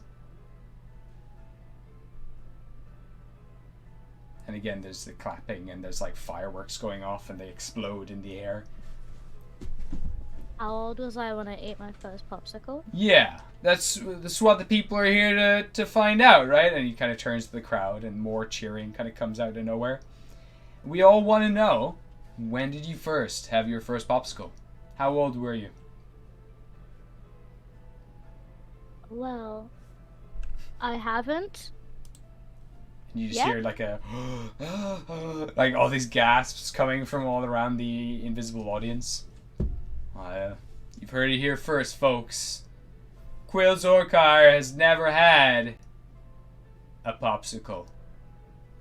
And it's a tough one for us all to swallow here, Quill, on the show, but maybe we can change the mood a little bit, bring something a little crazier into the mix. If you remove the first letter of your first name and the last letter of your first name,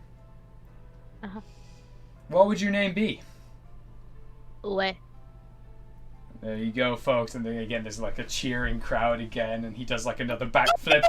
Like he like gets up and Uwe.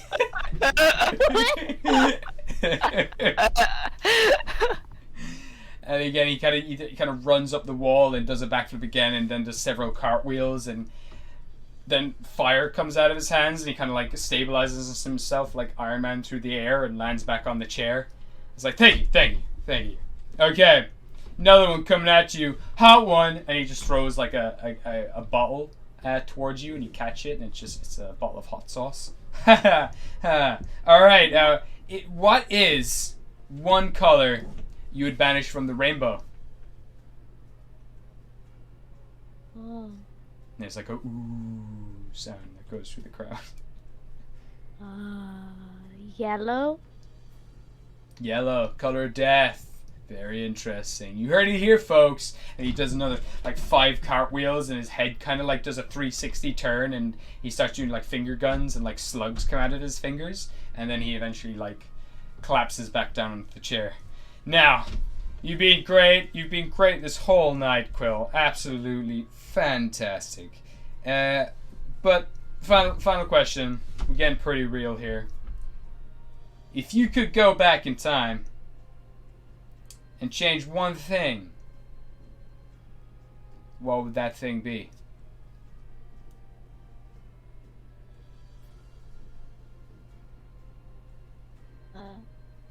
There's kind of a few. You only have one answer, and let's start the clock. And he kind of clicks his fingers, and a giant clock comes down, like a digital clock face comes down in front of you, and it starts counting down from like 24 hours. You have until this timer goes to come up with your answer. We're going to cut to a break, and we're going to come back here once Quill Zork here has her answer. And he kind of stands up and dusts himself off, kind of still smiling at an invisible audience, holds it for about 10 seconds, and then his face drops, and he kind of walks lifelessly back to the chair and starts kind of doing up his makeup again. Boss is gonna look at the party in the crowd and just be like,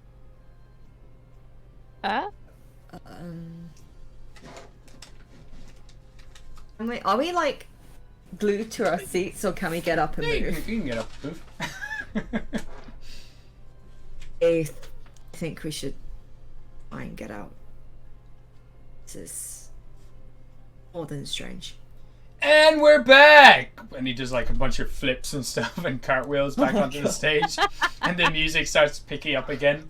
It was like eerily silent for a few seconds, but he comes back on stage. He's like, "Hello, everybody. It's me again, Mr. Eccentric, back here on stage." And he just like another backflip, kind of like runs up the walls, and then like takes off his foot and throws it out into the audience and kind of sits back down. Okay, Quillzork here. 24 hours ago, we asked you the question: if you were to go back in time and sing a song, what would that song be? So, have you got an answer for us? Sing a song? Mm-hmm. What song would you sing back in time? Probably the one my mom liked to sing to me. Well, that really does. And he kind of just like wipes his eye and a single teardrop comes onto his finger and he flicks it down onto the ground.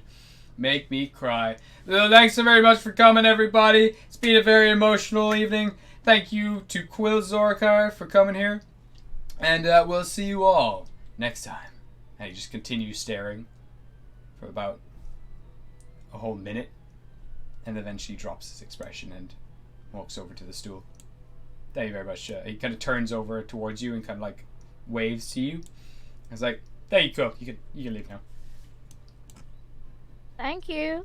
Eventually the bodyguard kind of walks out into the crowd and picks up the foot that he had thrown and then drops it off to the guy and goes back to the door and opens the door and gestures for you all to leave if you wish to leave. Time to go.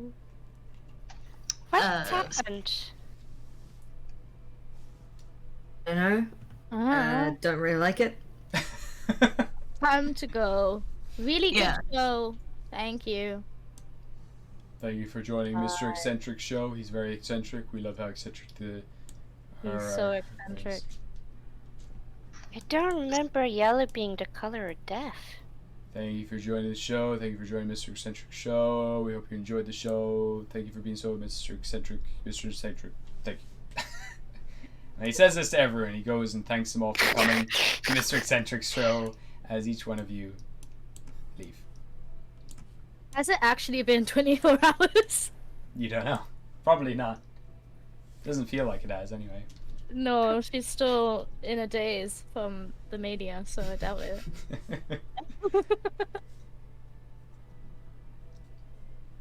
Well, time to go upstairs.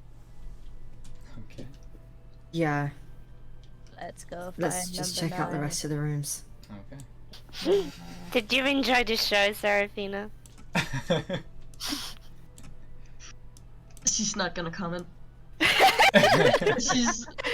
She has this very like I don't know, stern kinda, I guess. Like she's very what do you call it? Perplexed? I guess so. She's just looking very pressed, I guess.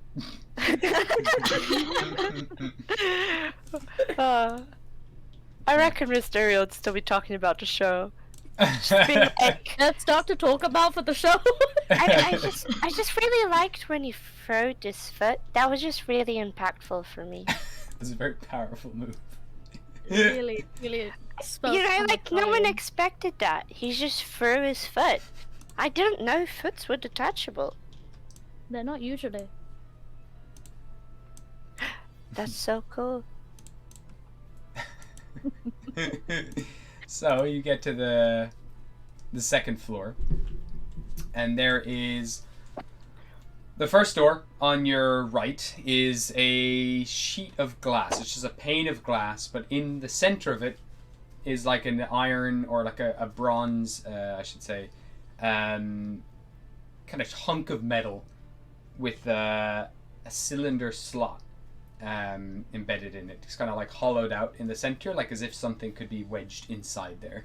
You could fit something into it. And beyond the glass is just blue, and it kind of shimmers similar to water. It just looks like there's only water beyond this glass. Below that, on the right, there is a mirror, kind of like a funhouse mirror, and there's just one tiny slit in it, as if you could insert something into the small hole. And then finally there is a just a black door, just a completely black door, and this purple light kind of seeps out from the bottom of it. Do you each want to grab the key and check it out?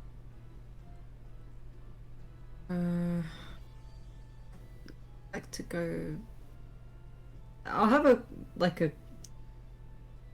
quick look at the one on the right. The one with all the water. Yeah. Okay. So you make your way to it, and you can hear like this, like bubble kind of sounds like coming from the other side of it, almost like running water.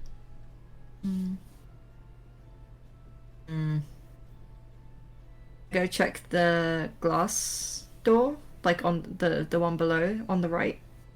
Oh, the one below this. So that was like, a funhouse mirror. Just want to have a look. Yeah. It's Can you just- see anything in it, or? Yeah, is it when you just when you similar? look at it, you're kind of like it's kind of warped you so that your top half is like really really big, and you've got like a massive head and tiny little legs. And there's just one little slit in the center of it. Have can we we got just- anything that can fit in there? I can put fish through it. I don't think fish will fit through that. It's Too about the like a sheet of paper or something could fit in there, like a ticket or like a something very flat. Paul's gonna hold out the white piece of paper that she has in the box. Yeah, I guess that would work. And I'll just test it out. Okay. So as you put the piece of paper in, you hear like a click noise, and there's like a bright flash, and the piece of paper falls out onto the floor, and there's just a picture of Rael on it, but Rael is no longer there. Oh, Hello? I have more pieces of paper. Give me one. Give me one. I want to do it. That looks fun. So She's Wisteria, got a hand one to Wisteria. are you What do putting you your mean name? next? You ready, fish? Fish just like nods. Sick. Let's go. Alright, so you pop the piece of paper in. There's also another flash and a click, and Wisteria and Fish disappear, and a piece of paper comes out of the hole, now with the image of Fish and Wisteria on it. Oh, that's so cute. We're taking Polaroids. Yes. Yeah. Does anyone else want to go into this room? I have more paper. There's one for everyone. okay, there is. No. What? You're here. We didn't know you were there. So at the moment, people are putting little slips of Polaroid paper into this hole. It takes your picture and you disappear. But at this moment, I will get Seraphina to make me one more wisdom, Constitution saving throw, please. She's chilly. Okay. Because it has been getting colder as you go up each floor. 18. 18. Okay. Yeah. So you watch, Quill, as Seraphina kind of like stumbles forward, and you're pretty sure Seraphina is like at least a few feet smaller than she was before. And you feel a little weaker. Seraphina also, who's like a big, strong, bulky character, is a little bit skinnier as well, and a little bit weaker looking. But at the moment, you're okay. Oh my god. She's just gonna look at Quill and just say, just put the paper and just let's go. No. She's gonna hand a piece of paper to all three of them and just be like, Okay. when we get to our room, we need to start a fire. Okay. So you all put your piece of paper in, and each one of you gets your picture taken. And you all appear. Why are you here? Get out of here.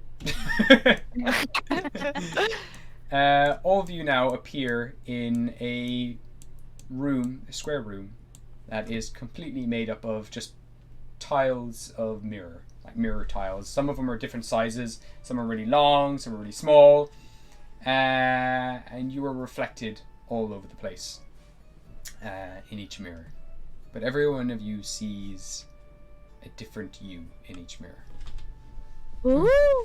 I see a different me every session. What do we see specifically? So, Shahil, as you move over to the mirror, initially it looks like you.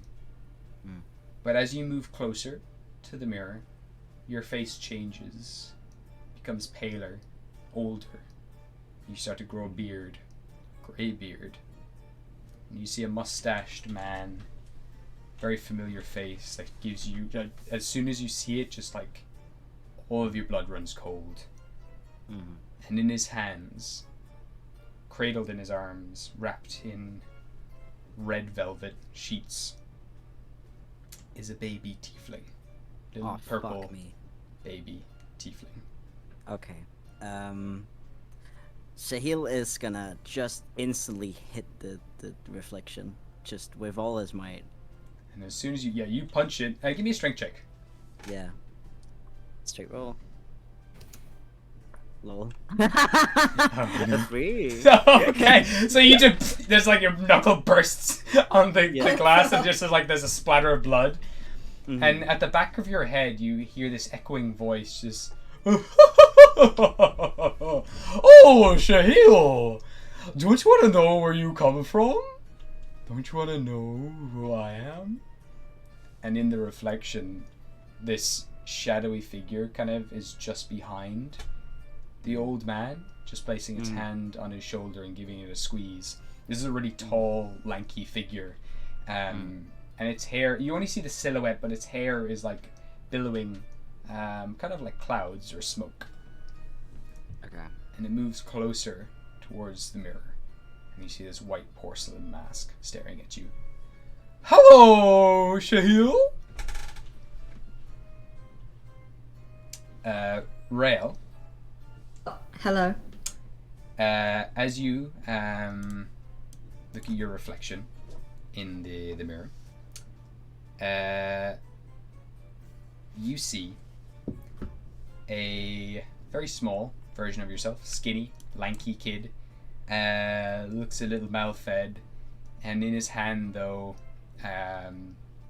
he has a dagger that's dripping with blood. And he's just trembling, and he puts his hand to the glass and looks at you. He just says, "Let me out.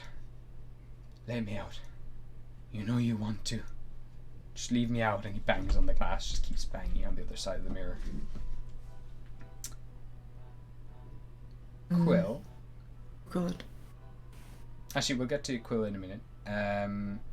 Seraphina. Yeah. You look, and instead of your reflection, you just see the sun, and it is just like radiating heat towards you. You're just, and it's so warm and inviting, and it's just trying to pull you in to give you a big hug. And you're shivering. She's gonna put her hands on the mirror and just stare, I guess. Okay. As soon as you put the hands on the mirror, you all watch as Seraphina, starting with their hair, the bottom of her hair, all begins to catch fire. Her eyes burst into flames. And you watch as Seraphina's entire body just becomes fire.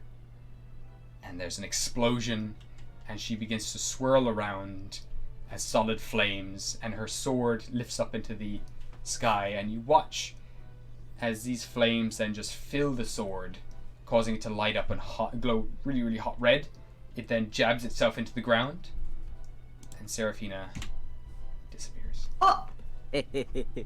Ah! She gone! Stop laughing! It doesn't help! It's the only thing I had close to a friend! Goodbye.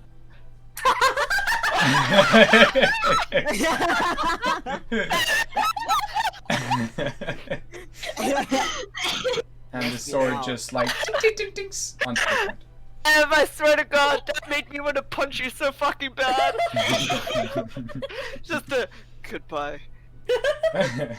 I'm Fuck gone. you, bro. Oh my god. This is like like when you finish reading a book and it just goes, the end. Oh, Deal man. with it.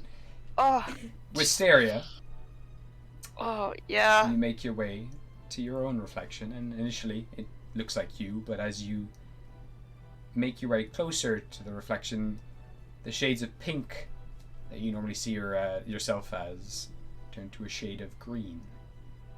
As you get closer, you get a little, like, taller, because you're only 14. You get taller, you get curvier, and eventually you see a face that you recognize, and you see Lilith smiling at you. But she mimics every movement that you have. Like, it's like a proper reflection, but your reflection is Lilith. Oh god. And she moves. She's not saying anything, is she? No, it's just like you're looking at yourself. Every movement you make, the reflection makes as well. It's as if you So are. if I talk to it, it's just me talking? Yeah. But a voice does echo back, and you hear your voice in sync with Lilith's voice at the same time. Guys, I don't want to be here anymore. And then finally, Quill. You look over to Grog, who's just like flexing in front of the mirror, just like, oh yeah, oh so strong, so mighty, oh yeah. And as you're kind of chuckling, looking at him, you turn towards the mirror, and you see black feathers, the beak, Well, knives, and you see Trill sitting on the floor on the other side of the mirror, kind of like drawing or etching with a dagger on the floor. As you come up to the front of the mirror, Trill, you hear the footsteps come closer to the glass. You stand up, and at the other side of the mirror you see Quill. And you now both stand face to face, either side of a mirror, looking at each other. he's going to touch the mirror. Okay. What is Trill doing? She's also going to touch the mirror. You're not there. As you both Yes. reach your hands out towards each other, Wait. you watch as Trill's fingers lace with yours, and yours come through and lace with hers, and you pull Trill out of the mirror. The fuck? What's going on? So I don't have the updated token, but She's back, baby. As an update? well, yeah, I feel like I should put in the newer art that that Ev did, but I'll do that next time. Ah. I just lost my big gay lesbian friend. And I gain mine. So I'm back to being friendless. I have a fish. I am the snake. You're a fish in my eyes! Don't talk back! she's Fuck going to. She's staring in disbelief. I'm about to cry. Gabriel and Ev, just a heads up. She's just gonna, hold her hands. Just gonna look at her, smile. I missed you. I missed you so much. She's going to spin her around. I miss. Oh, I feel like I'm hallucinating again. Guys, tell me. Is that Trill? You can see her too. Okay, she's gonna kiss her. Oh, Big smooch. Big smooch. This is big And she's gonna hold her face. You're real. Okay, you're real. Oh, so much has happened. Are you okay? Oh, Well, I guess I am now. oh, I'm even better. Oh shit. I'm glad Trill is here and all, but are we not going to talk about what just happened to Serafina? She turned into the sun. She's probably up there. She turned into... Either way, Trill, oh my shit, fuck. We have Are so we- much to catch up on.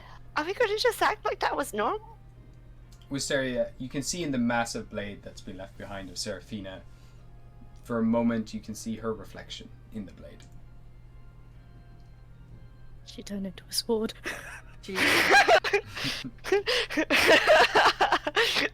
This is so leader. um. I guess I'll just bring the sword with me. I have now become a dual wielder. Yeah, you pull the giant sword, like a giant, massive, fire your sword out of the mirror below you. And you kind of turn it a few times, and as you do move it in your hands, it shimmers slightly, this kind of orange hue, and this flash of orange light moves across it, and for a second again you see Seraphina's eyes looking at you.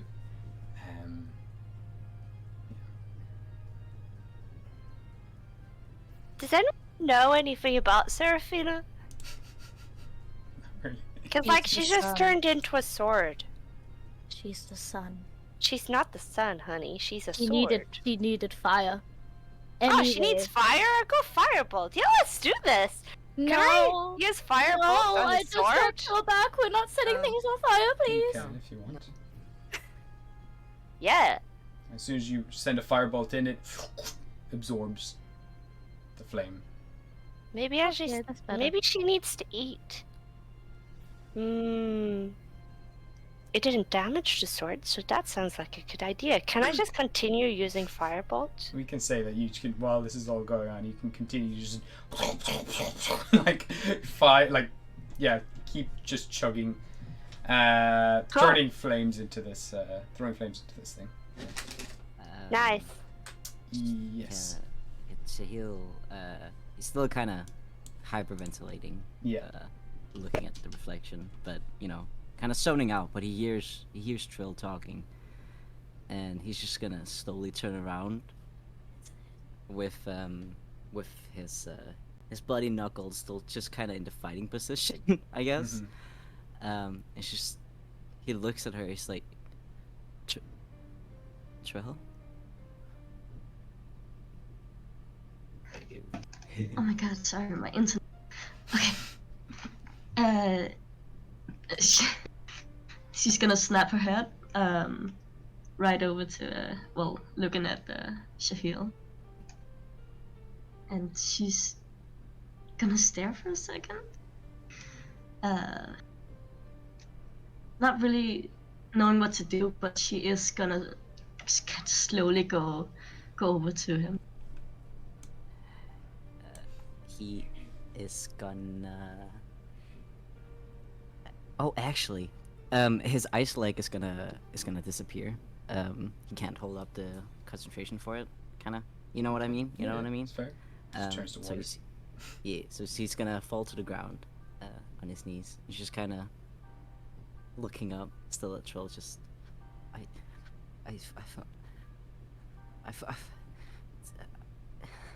He can't talk. He's just staring at her, and he looks kind of creepy, I guess. His hands are kind of like reaching out for her. It's a lot. He's a lot right now. So She's gonna look down at him, and she's kind of gonna tremble a bit, and she's gonna go in. What? What did you think? And she's gonna fall down to her knees as well. Kind of like grabbing a hold of his arms, trembling. What do you think?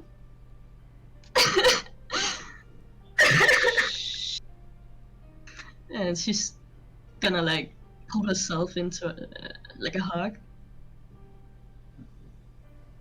God damn, dude. Okay, woo!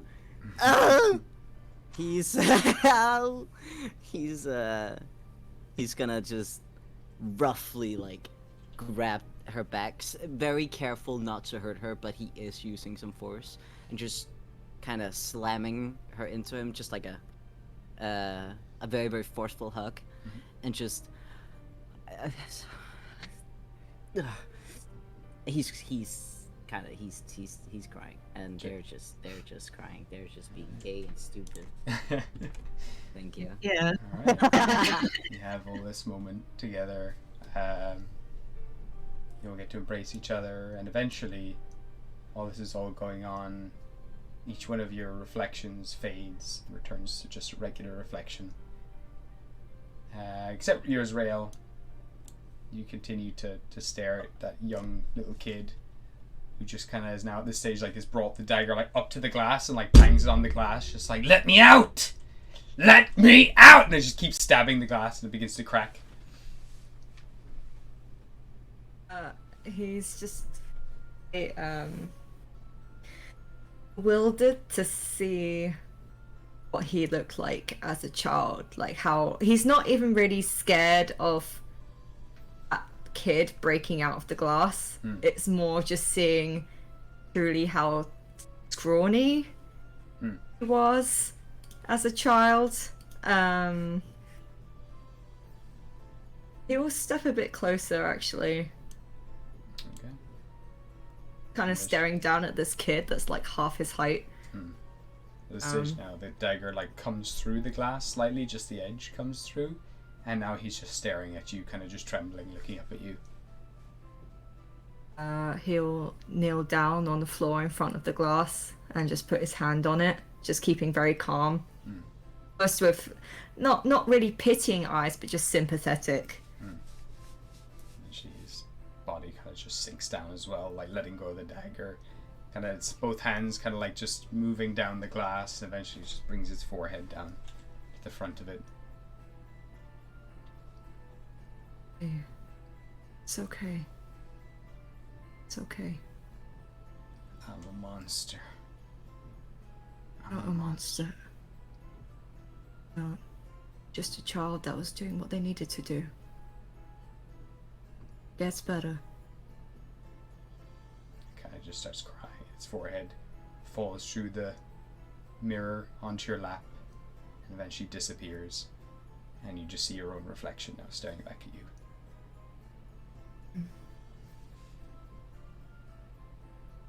There's like nothing left of it, of that, like anything left. The only thing that you see is your own reflection. You can see what you've become and who you are now. A big, strong, burly changeling. That's about it. Nice. Nice. Wow, what a time. Emotional. Shit. That's great. Grand. Alright, and I guess we might leave it there for this week. Yeah. What do you Yeah, think? that's a good stopping Yeah. point. Yeah. Yeah. Okay. Oh my god, thank you, Gabriel. This is Thank so you, cool. Gabe. I'm so happy to be back. Yeah. I'm Oh, so nice. distraught. I I had one friend! She didn't even say goodbye! He caught on fire and left. How is it that the fucking cleric has 2 swords now? Listen, Shahil is your fake friend, so at least you got. Oh, thank you! You're welcome. Oh man. It's okay, I guess I just have to start, like, oh god, I'm gonna have to start multi-classing into becoming a fighter or something. So you can wield Seraphina. Yes, and I also have like a rainbow rapier or I something. do. It's a star platinum right Dude. here. Cool. Pretty neat. Look at me, I'm And- gonna be the baddest fucking cleric you'll ever seen. I'm gonna be the Pope, but with a machine gun. Just you wait. Well, thank you for everyone who's been watching the stream. Thank you very much for coming, and we will see you in 2 weeks. We're going to be doing these games now bi-weekly, so not next Sunday, but the following Sunday we'll be playing our next game. So I hope y'all have a lovely time until then, and goodbye now from everyone until then. See you soon. Bye. Bye. Thank you, lesbians.